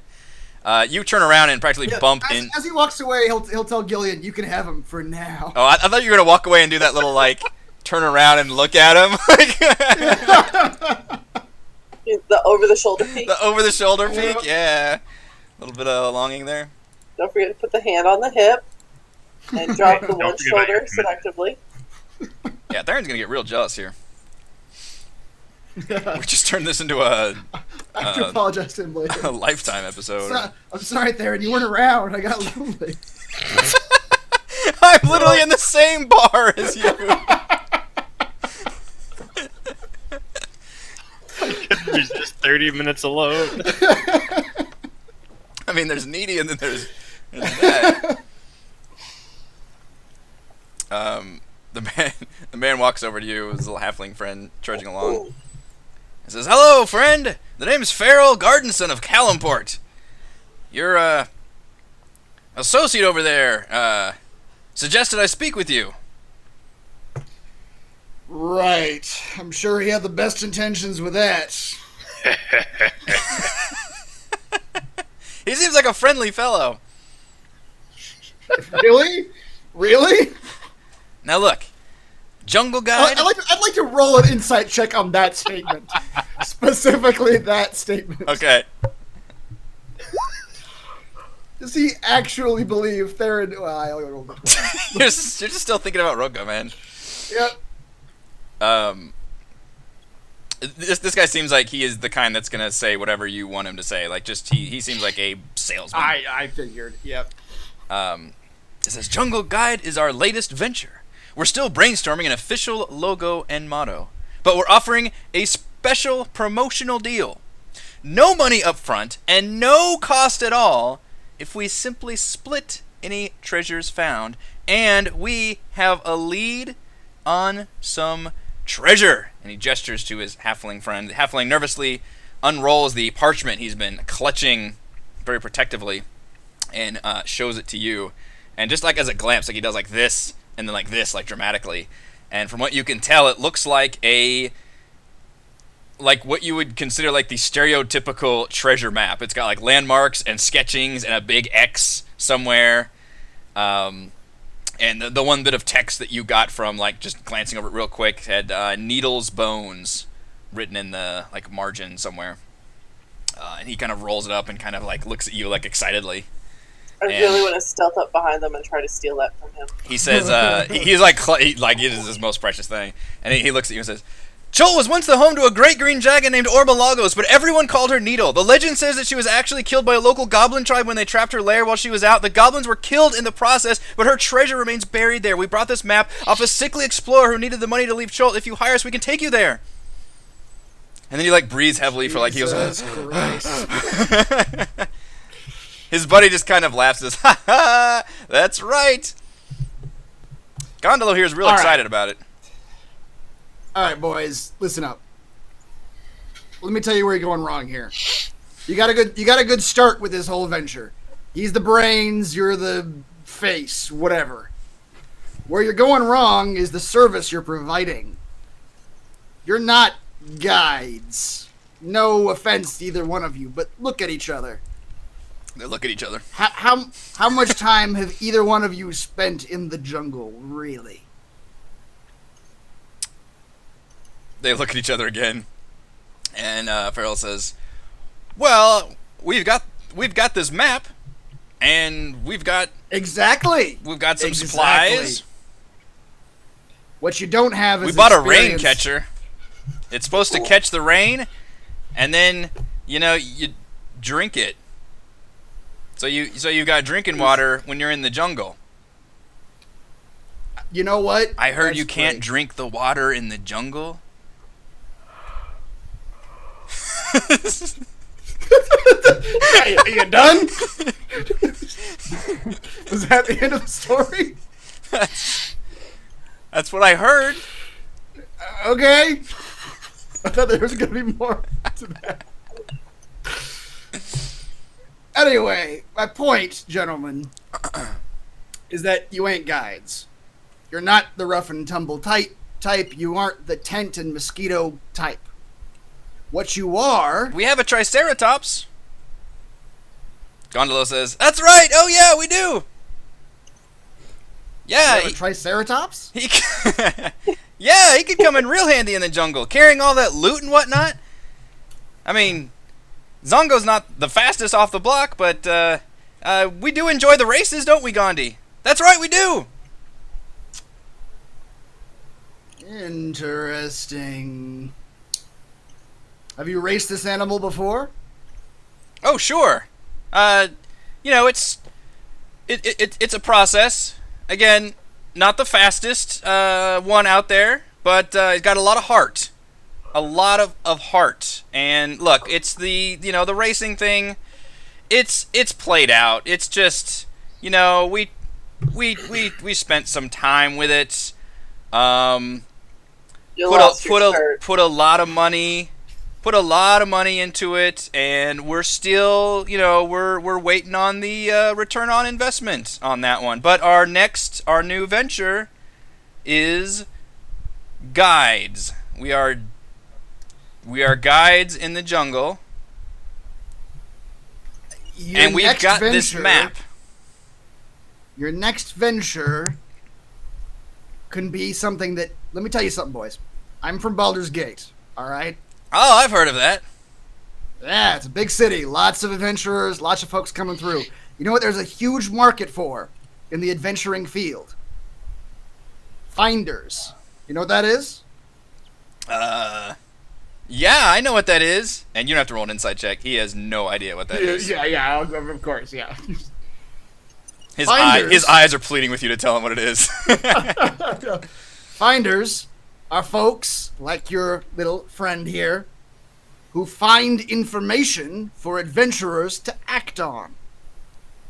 They charge a commission, a finder's fee, if you will, but they do not, under any circumstances, adventure themselves. Much safer that way, right? Oh, yeah. I think my cousin had a thing about that. He said it was like a triangle scheme or something. But basically, you get other people to do the work for you, and then they do that work, and then somehow you make a lot of money. I'm definitely all about that. Let's do that. Okay. That's... sure, that too. All right. So you work for me now? In a sense... When do you start paying me? Immediately. I would write a contract This is going really well, For Gondolo. for that map that you have right there. You would charge my friends and I a finder's fee for that map and any information you have on that map. And then we would go out and see what we can find with that map. And if we find anything of value with that map, you would receive a moderate percentage. Half the treasure, you say? What do we think, Gondolo? But this is my map, and I bought it off the explorer that was thinking about to leave Chald. We said we were going to do this all together. It's going to be our big venture out in the jungle. Well, that's true. The little guy's kind of excited about it. We've been looking forward to going out. I mean, have you seen the hat he purchased? And the halfling produces this very nice looking, very ornamental hat. It's got like feathers and shit coming out of it. Looks like it would not stop a single raindrop, but it looks fabulous. He bought this official adventuring jungle hat from a man who said it was an official adventuring jungle hat. That's fantastic. That's a good looking hat. The halfling beams. I'm just trying to help you two out. The jungle is a harsh place, you see. I don't even like it myself. I don't know if you can tell, but I'm a bit of a city gentleman. Yeah, we've been to cities. Probably more cities than jungles, I would say. You know, the ratio is probably more is city more, jungle less overall for us too. Yeah. Yeah. Mostly all city, I would say. Pretty much all city.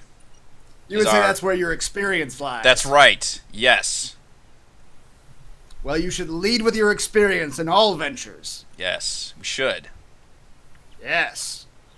So, you continue to find things like that, and you can continue to sell them to adventurers like my friends and I. I see.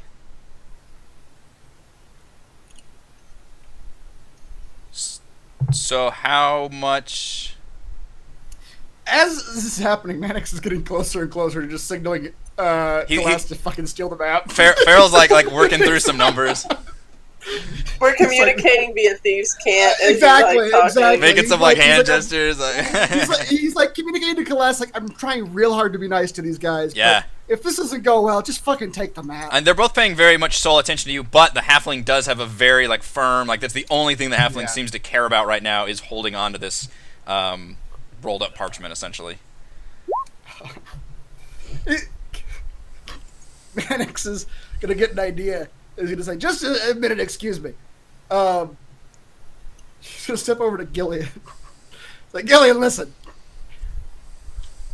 You're a captivating woman. Do you suppose you might be able to draw the attention of that older halfling gentleman over there? He's not old. He looks like he's a young halfling he looks man. old in the... Does he look old? He looks old. Yeah, he looks old. He's an old man in that photo. No, it's just how halflings look. They're supposed to be about the same. They're supposed to be like friends and the same age. So. Oh, okay. He's just got a jaunty, white-haired look to him. We're just being ageists. I guess so. Yep. But you can think he's old. That would be pretty funny. But he is actually. I mean, halflings do age. They do age differently, I suppose. Yeah. I think I can probably distract him. I only need a few minutes, maybe, alone. Well, not alone, even. I only need him separated for a few minutes from something that he has on him. So if you can get him distracted enough, and he's going to turn around to Celeste and make some motions, that if the halfling is distracted enough to attempt to pull that map, I can make a copy of it. We can give it back. We can put it back in their possession. They never even knew it was gone. All right. Oh, sorry. My map is going crazy. Gillian climbs up onto the table. I know. Max is gonna come back and say, I can't move my whole map is moving. Well, there we go. Okay. I'd like to introduce you, gentlemen, to an associate of mine. This is Gillian. She is a member of a... she walks... Gillian just walks straight past us all. I'd like to introduce you to... Oh, there she goes. Okay, well... Can you just move me over there? My map is going bananas. Yep, I got you.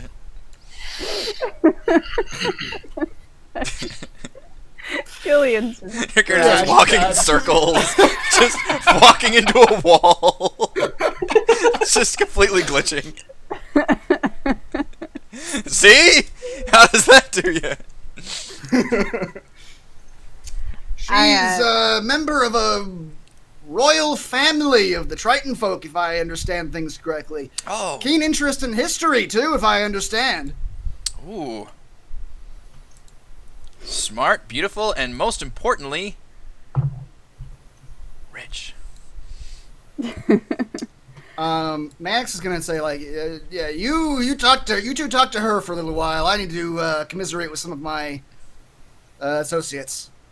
And he's going to actually make the hand motions to Calestu as soon as the halfling is distracted enough to grab that map. And he's just gonna go over to the table and pull out his a parchment and pen. Okay. Gillian, you have their So, complete do and you- undivided attention. Do you come around here often? Do you enjoy the bagpipes? Oh! That's your go-to. I definitely like the finer things. You know, me and Gondola, and they just kind of go off, and the kind that they purely talk about themselves the whole time, and just attempt to brag about their upbringing and the fact that they came here, and they try to come up with this like bootstraps, venture, and they've had a string of mildly successful, is the word he uses, ventures here in the town. Gillian is just, pretending to be very interested in all this and saying things like, well, you know what, I must introduce you to my financial guy. He's just, I'll just hook you up with him and he'll blah, blah, blah, blah, blah, blah, blah. And Are you doing anything to try and... Because right now, like, they are very interested in you, but the halfling still has a very firm grip on the... Yeah, he's... I mean, you're just 18 talking... isn't good enough. I mean, no sleight of hand is going to be able to rip this without being... without being, like, some kind of a contested, like, combat-style check, because he has got it, like, in his... It's not, like, in a pocket or something. He is not left his active hand. So you have to do something to get him to drop this, or put it away, or do something. Get him to dance with you. that's not a bad idea. Like this really tall Triton and Yeah. Hearing of your upbringing, I can't help but think that you must be a brilliant dancer. I mean, you wouldn't mind, would you? Are you talking to which one? Wait, whoever, the older one, right? Who's holding the halfling. The halfling has the map in his hand, yeah. halfling. Yeah, the halfling. Okay. Oh, he starts blabbering, like, just fucking, like, he seems nervous as fuck, but also just can't stop talking. Oh, that sounds great. I like moving around and dancing's okay. Sometimes I like music, and I've done music before, and I can play piano maybe occasionally. And it's just like there's this giant like stream of things. Although, I mean, it's hard to tell if he's nervous because he kind of just talks like this anyway. There is currently no music playing in this place, so how do you want to just dance like? I am going to hand my bagpipes to the other guy and say, "Here, why don't you try this out?" That's actually really clever. That is No, clever. You can't hold the map. Okay, so you hand the bagpipes to the human, and then you're dancing with the halfling? Yep. Okay, That's how the do you make any suggestions or anything? Because he kind of looks like he doesn't want to give it up at first when you're, like, reaching over for his hands. No, I'm just gonna be really sort of like encouraging and pushy about it. Just sort of like you're talking about the human doesn't want to. No, the halfling. The halfling is still very nervous the about giving up that parchment. Oh, okay, I see. I'll just be like, "Look, dear. I mean, don't be intimidated. I'm sure this will be. You'll be a brilliant dancer." And as I'm saying this, I'm just sort of like gonna like take his hands and just sort of like gently take the parchment and put it on the table if he'll let me do that. Okay, roll a persuasion check. God damn. Yeah. All right. His eyes never leave yours, and he has this death grip on the parchment, but as soon as you like reach for it and like take it out of his hands, it just goes right out, and lays on the table. And Farrell would notice that, but now he's holding all these bagpipes and just looking at them fascinatingly, and it starts going. Oh, this is awesome! Wow! I literally just sidle up, and as she takes the halfling away and he's blowing into it, just go yoink. Okay. You grab a hold of that map and you unroll it, and it does look like a it looks like a stereotypical map, like a treasure map of what you would think a treasure map looks like. Okay, I'm gonna slink it back over to Mannix so he can duplicate. Alright. I'm going to, as soon as I get it, I'm going to have my paper and quill out. I'm going to attempt to use my forgery kit Ooh. I'm to going forge this document. to suggest... It's asking for an attribute. Can I use intelligence? I'd like to use intelligence. Yeah, just use your intelligence, and you can add Okay. add your proficiency bonus to it. Is that how it works? It already does it for you. I do, yeah. Okay. That's why I have the forgery kit, because I'm proficient with it or whatever. Okay, so yeah. All right, you feel like you are able to very carefully. You are under a bit of a time constraint, but this is also not a very complicated thing you're trying to forge. Mm-hmm. It's just got like some basic landmarks, like kind of like line for a river, and like some notes about like walking this many paces and that kind of thing. So you're able to quickly jot that down, and you look at it, and you just kind of, at a glance, it looks like it is the same. You feel like. Okay, excellent. Then I will roll the map back up and hand it back to Kalas. And I will go tink, Wait, tink, tink, did you tink, get tink. the fake or the real one? Yeah, guess it doesn't matter at this point. But I give the real one back. No, get the fake one back. Yeah, I'll give the fake one back. Yeah, it's a good idea. Actually, who knows what this real one has? Yeah, it could have something else hidden on it. Yeah. Right, I mean, otherwise you'd just be make a copy of a copy of a copy. And you know what happens in those cases. All right. You get that. You do all of those things. This is a wonderful team effort. Gillian is dancing with Gondolo. Farrell is just blowing these back. Go ahead. I'm gonna yell to him. You're a natural. This is great. I think I know what our next business venture is gonna be. Yeah. And no one is the wiser paying attention. You guys are pretty quick. Kalas is very stealthy about it. Mannix is able to jot things down. At some point, Mannix, you think you look over and you see Roca just kind of do like this, like. I'll just nod at him. Yeah. Tip my hat to him. Yeah, exactly. And yeah, you think you've got that map, and guess what? A location has been added to your map. Meanwhile, Mannix forgot to let the ink dry when you rolled that map. Yep, it's wet ink and it looks very fake. This one's a bit further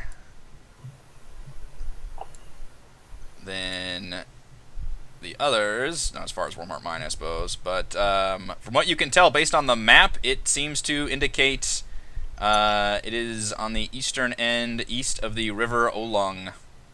Oh, it's Needle's Bones here? Needle's Bones, yeah, that's the only thing you know about it. Is just the only thing written on the map text-wise was Needle's Bones. Okay. And from what you gathered, I don't know if you could tell from the way Gondolo was talking, but that Talking about a dragon? it appears to be the lair of a dead dragon. Mm. Yep, okay. Alright.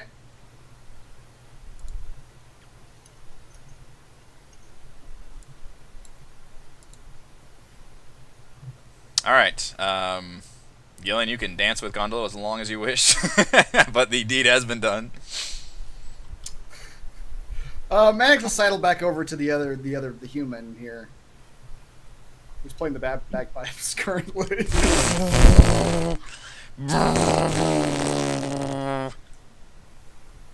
And he'll say, doing great, friend. Listen, I have conferred with my associates, and we're just not in the market for hunting for this particular kind of site. With guides, anyway. And Max is thinking to himself, like, he wants to be nice. He goes, How much can I sell the map for you? I mean, it was pretty tough to get for us. We had to... He says, I tell you what, I'll buy that map off you for 10 gold. No risk to you. Now look, I mean, me and Gandhi here, we paid more than that for this map. Didn't we, Gandhi? Oh, look at him. He's having a hell of a time out there. Time was right. He's just like, yeah, well, okay, well, I tried. Fuck him. I just clap the guy on the shoulder and go, well, good luck to you, my friend. Do take my advice, though. Sell the map. Don't go adventuring yourself. You'll die. Theron yells from the bar. Oh, okay, yeah, okay. He looks like crestfallen. Good luck to you. Gandhi! And he runs over. He finally knows at the table. He realizes the map is there. Oh, jeez. Oh, man. Whoa. I can't believe he let that out of his sight. My goodness. That's embarrassing. Yeah, Plus keep that just- close. Hey, thank you Plus folks just for strolls by. keeping an eye on this. I appreciate that. And I'm just gonna sort of quickly, like, push myself away and say thank you for Punch so him much in the for face. wonderful evening, and then just go like scoop up my bagpipes. She spins the halfling, and she's just gone when he's done spinning. It spins him away. Ah! Where did she go? I'm in love. She was an angel.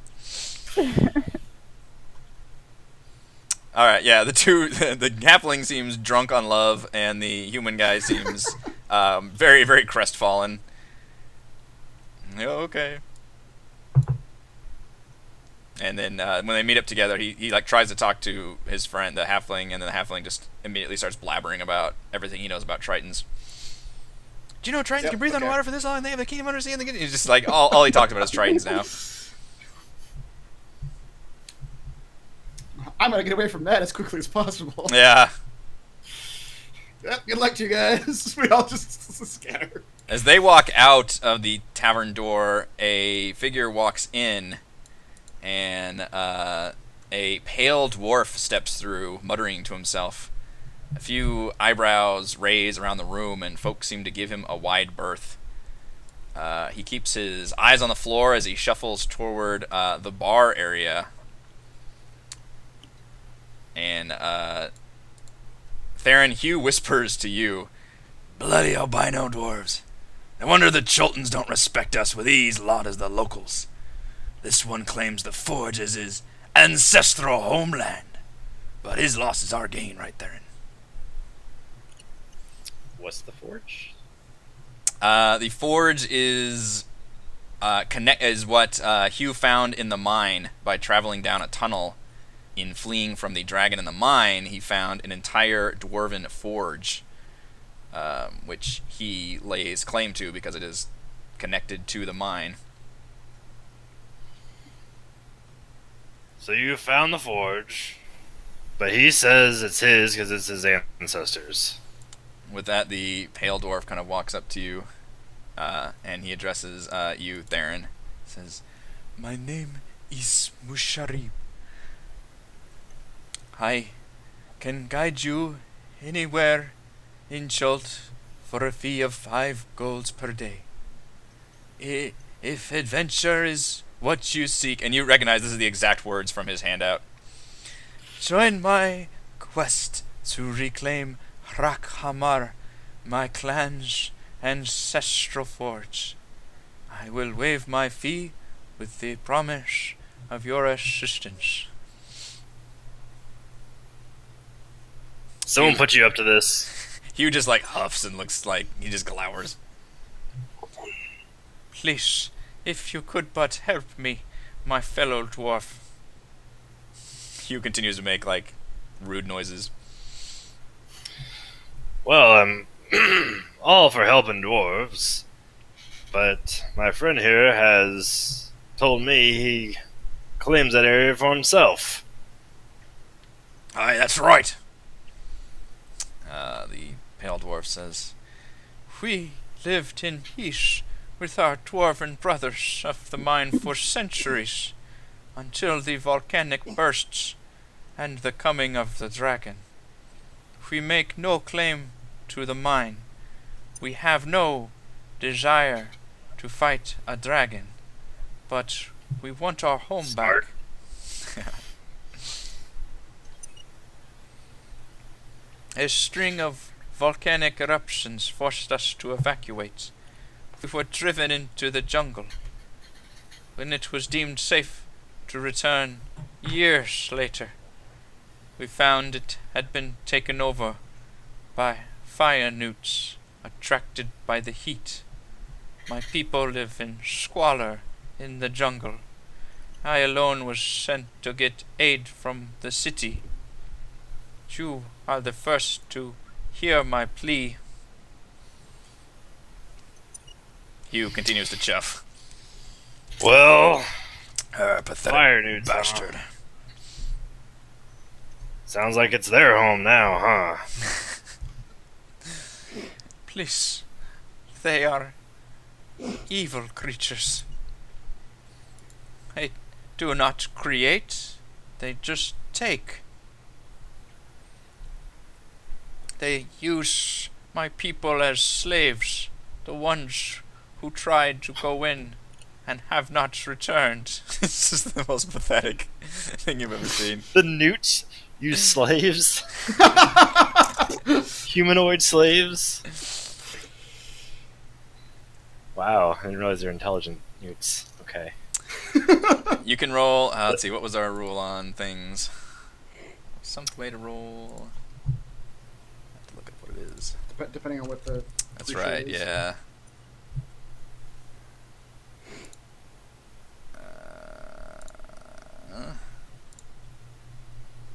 Oh, yeah, humanoid, okay. What was humanoid? History or nature check. To see what you know about fire newts. 13! You know a bit of background info and the general strength versus the party. Yeah, fire newts are not super smart, but they are sentient, humanoid creatures that are kind of a mix between draconic and like fire elemental. They look lizardy, but like made of fire almost. And they live and all their culture and everything is has to do with fire and heat. They're not super smart. Smart enough to enslave his people. Albino dwarves got by them. You know that individually they are not very strong at all, but they tend to be in big groups. Bested by newts, huh? Well, we've all been there. He nods solemnly. Sounds like You too grew up in a volcano, yes. Sure. Seems with all these dwarves around here, we can make our own party and own adventure. Karen just casually wanders out of the bar. We Yeah. never see him again. It's just the dwarf adventure. He whispers to you, he's like, "Theron, there'll be no way we're consorting with the albino dwarves." For all you viewers, the Dwarf Adventures will be Saturday night. It's a new podcast. Tune in, yeah. Next time for the adventures of Theron, Hugh, and Musharib. Heather will be DMing. That's right. That's right. What'll these crazy dwarves get up to next? Simultaneously. It's day 45. They're still in the bar doing shots. Scowling at people. Who will they scowl at next? Well, your plight is quite awful to listen to.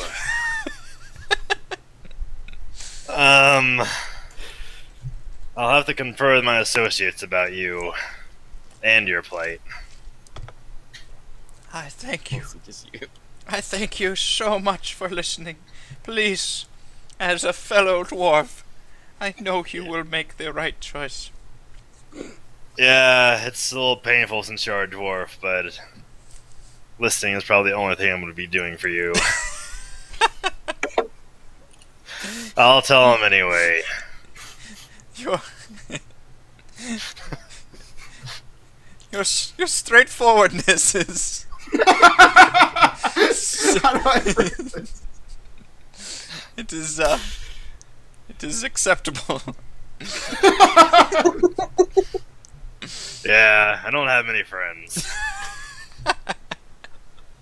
Hugh slaps him on the back. That ain't truth, Aaron. You just got assholes for friends. He grins. Baron grunts.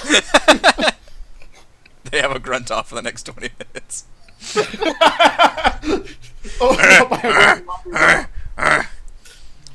Find out who wins tomorrow night. The you seem to dismiss the like we're done talking to you now. And he continues to basically just stand there for a while. Like you can just ignore him, but he kind of just hangs around awkwardly. Hugh keeps giving him like dirty looks every once in a while.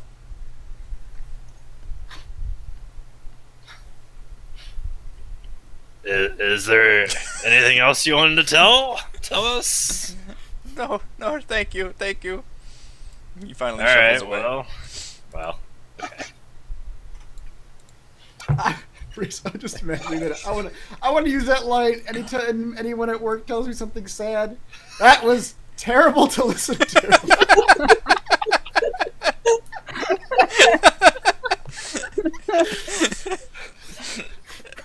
Just the worst kind of empathizing. That was really terrible for me. I did not enjoy hearing that. I don't feel sad for you. I feel sad for me.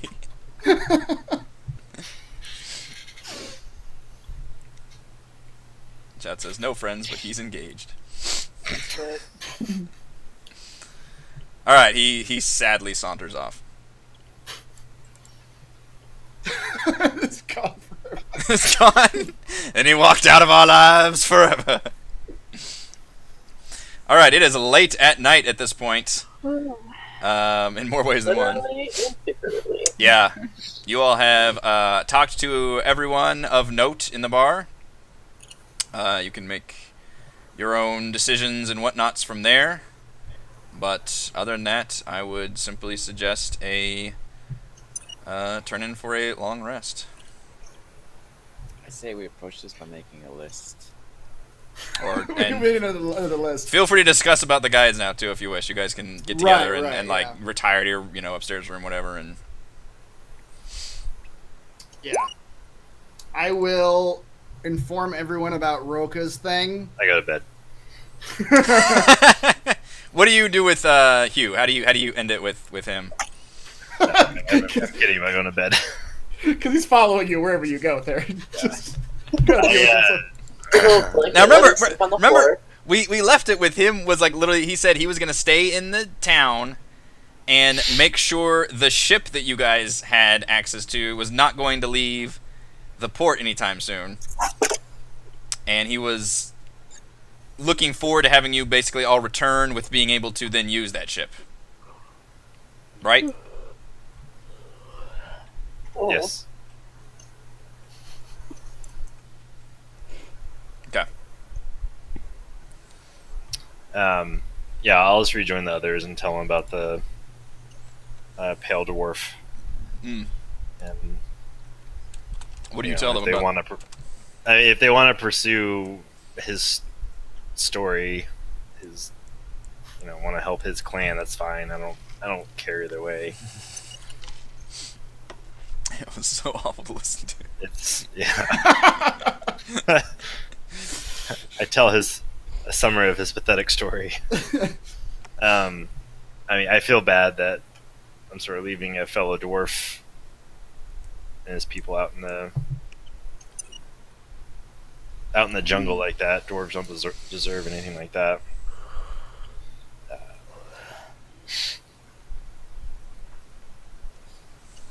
Such a sad I story. wouldn't be. I'm sorry, go on.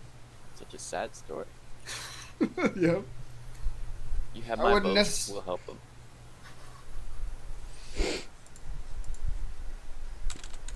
I wouldn't necessarily be opposed to helping him, but I'm not opposed to it either. I just don't want to listen to him. fair enough. It sounds though like if we help your, if you don't mind me saying so, insane friend, we're kind of at odds with him. Only one dwarf clan can own that forge.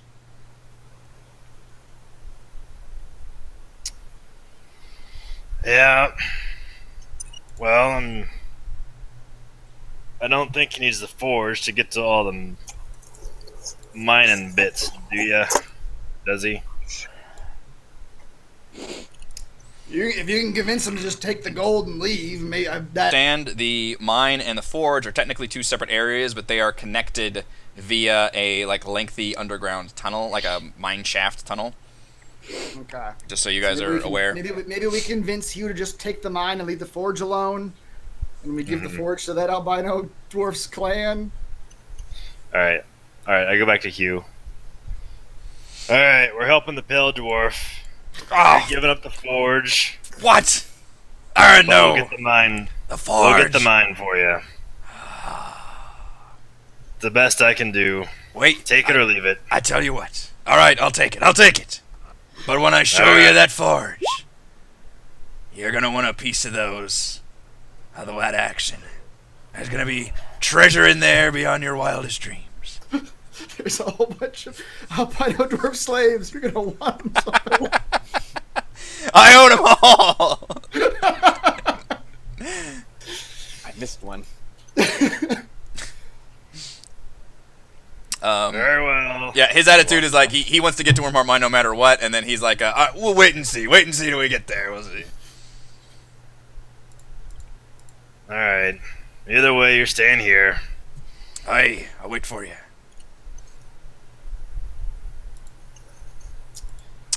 Don't go stalking that ship. It's weird. Don't be weird, man. What do you mean weird? And his eye gets all like weird.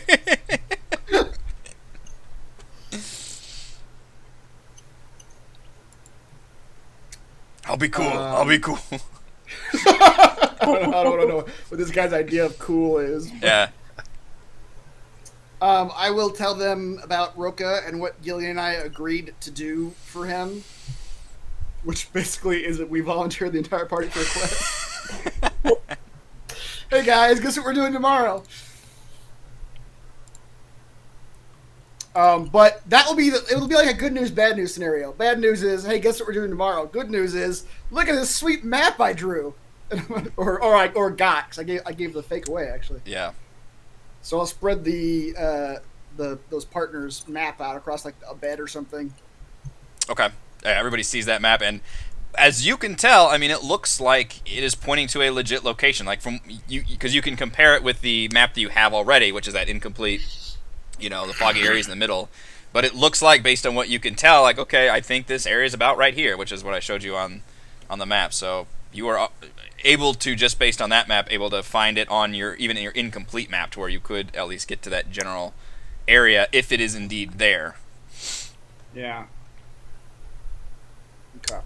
I should probably add that as a quest, although it's technically not a quest from a person. It's just a map. Something to do. But I probably will add that as a quest.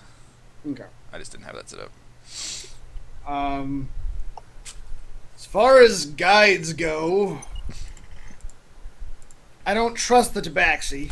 They work for, and he's going to glance at Calas as he says this, they work for untrustworthy people. We've had dealings with them in the past. They're not nice people. They can be useful people, but I wouldn't trust them with our lives. Only fools trust the Sims with their lives. Exactly. I don't know how much we can trust Hugh or the albino dwarf to actually get us through the jungle. I like the Azaka lady. She seems straightforward. And George's taking a liking to her. She's gonna help me with my list. We agree to take her to wherever her place is, and she'll come along for free. We help this Roca fellow out. Oops. Uh-oh. Oh dear! This wasn't me this time. Oh. Now Chris was so excited. Yep. Roll20 has perished. Hanging on his every word. It does not like us tonight. I'm writing down all these notes about the guides I have from this discussion.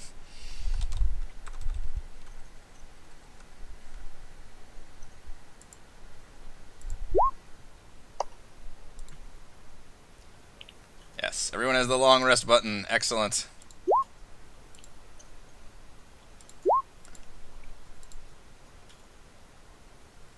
All should be fully rested. Is he back? No. That face is great. What do you, the rest of you, think about the guides? I really like the Roca lady. Yeah. Yeah, seems like a straight shooter.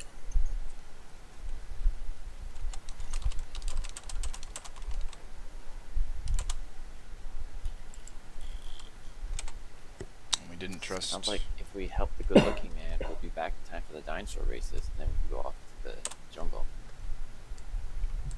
Hello? Hello. Hey, you're back. Hello. Yeah, because Well, this is. I don't know how long I was talking to myself. Isn't that weird? Because, yeah, you can see everybody else. Yeah. Yeah, so this is the night of day 1, and the dinosaur races are day 3. So you guys would have a full day tomorrow. As long as I don't miss my dinosaur race. Would be a super asshole thing of the DM to do. Whoops, too bad. You were gone too long. Yep. The DM must remember he has to live with his player.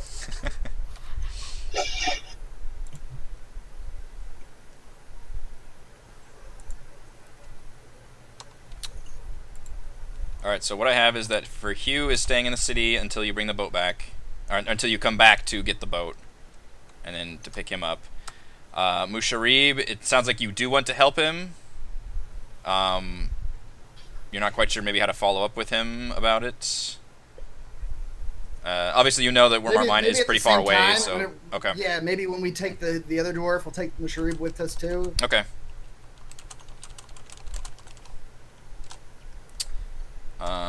Roca, it sounds like you are wanting to do that quest, going to Belvoir with him. Yeah.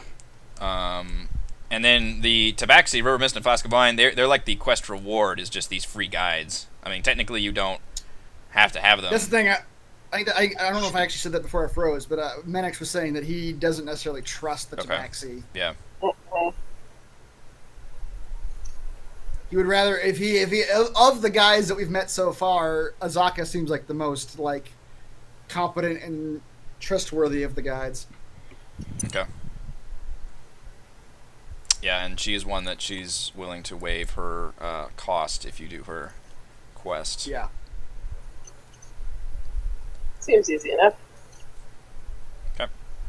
Alright, so yeah, you all long rest. And we will begin day 2 next time. Go ahead and tell me like what your thoughts are and plans are so I can better prepare. Awesome. Now that sounds like cheating. It's a little bit, but it is... I'm going to go ahead and I mean, ask. I think because day 3 is the races, we got to do the Roca's thing tomorrow, right? He was into doing it tomorrow, yeah. You do have, you can return to Zatembe tomorrow evening to get an update on all the finding of the people for the ritual. Yeah. That's the only thing you've got going on tomorrow on your on your itinerary. Yeah, so maybe go talk to Captain Ordame and get her to take us to the fort Okay. early tomorrow, I guess. Okay. We'll plan on covering that tomorrow, and I think that will do it for us tonight. We had a first session with no combat. Is this your first DMing session with no combat? I feel like it might be. It might be. I Princess, think we never had one. I think we Princess, somehow we made it through yeah. combat every single time. I don't even know that's possible, but I guess I It's never just had that this. good. Yeah. Here, I'll fix it for you. George cuts off you. Roll for initiative. Just strolls up behind the two dwarves, just slice. Oh my lord. Alright. Thank you to Chris, Heather, Rochelle, Raymond, and Reese for playing. Thank you to our wonderful fans for watching. Go to roguewatson.com for recaps. Patreon.com/roguewatson if you'd like to support my channel. We are live streaming our D&D adventures every week. And we will see you next time. I'm still lawful good, right? So far, that could change.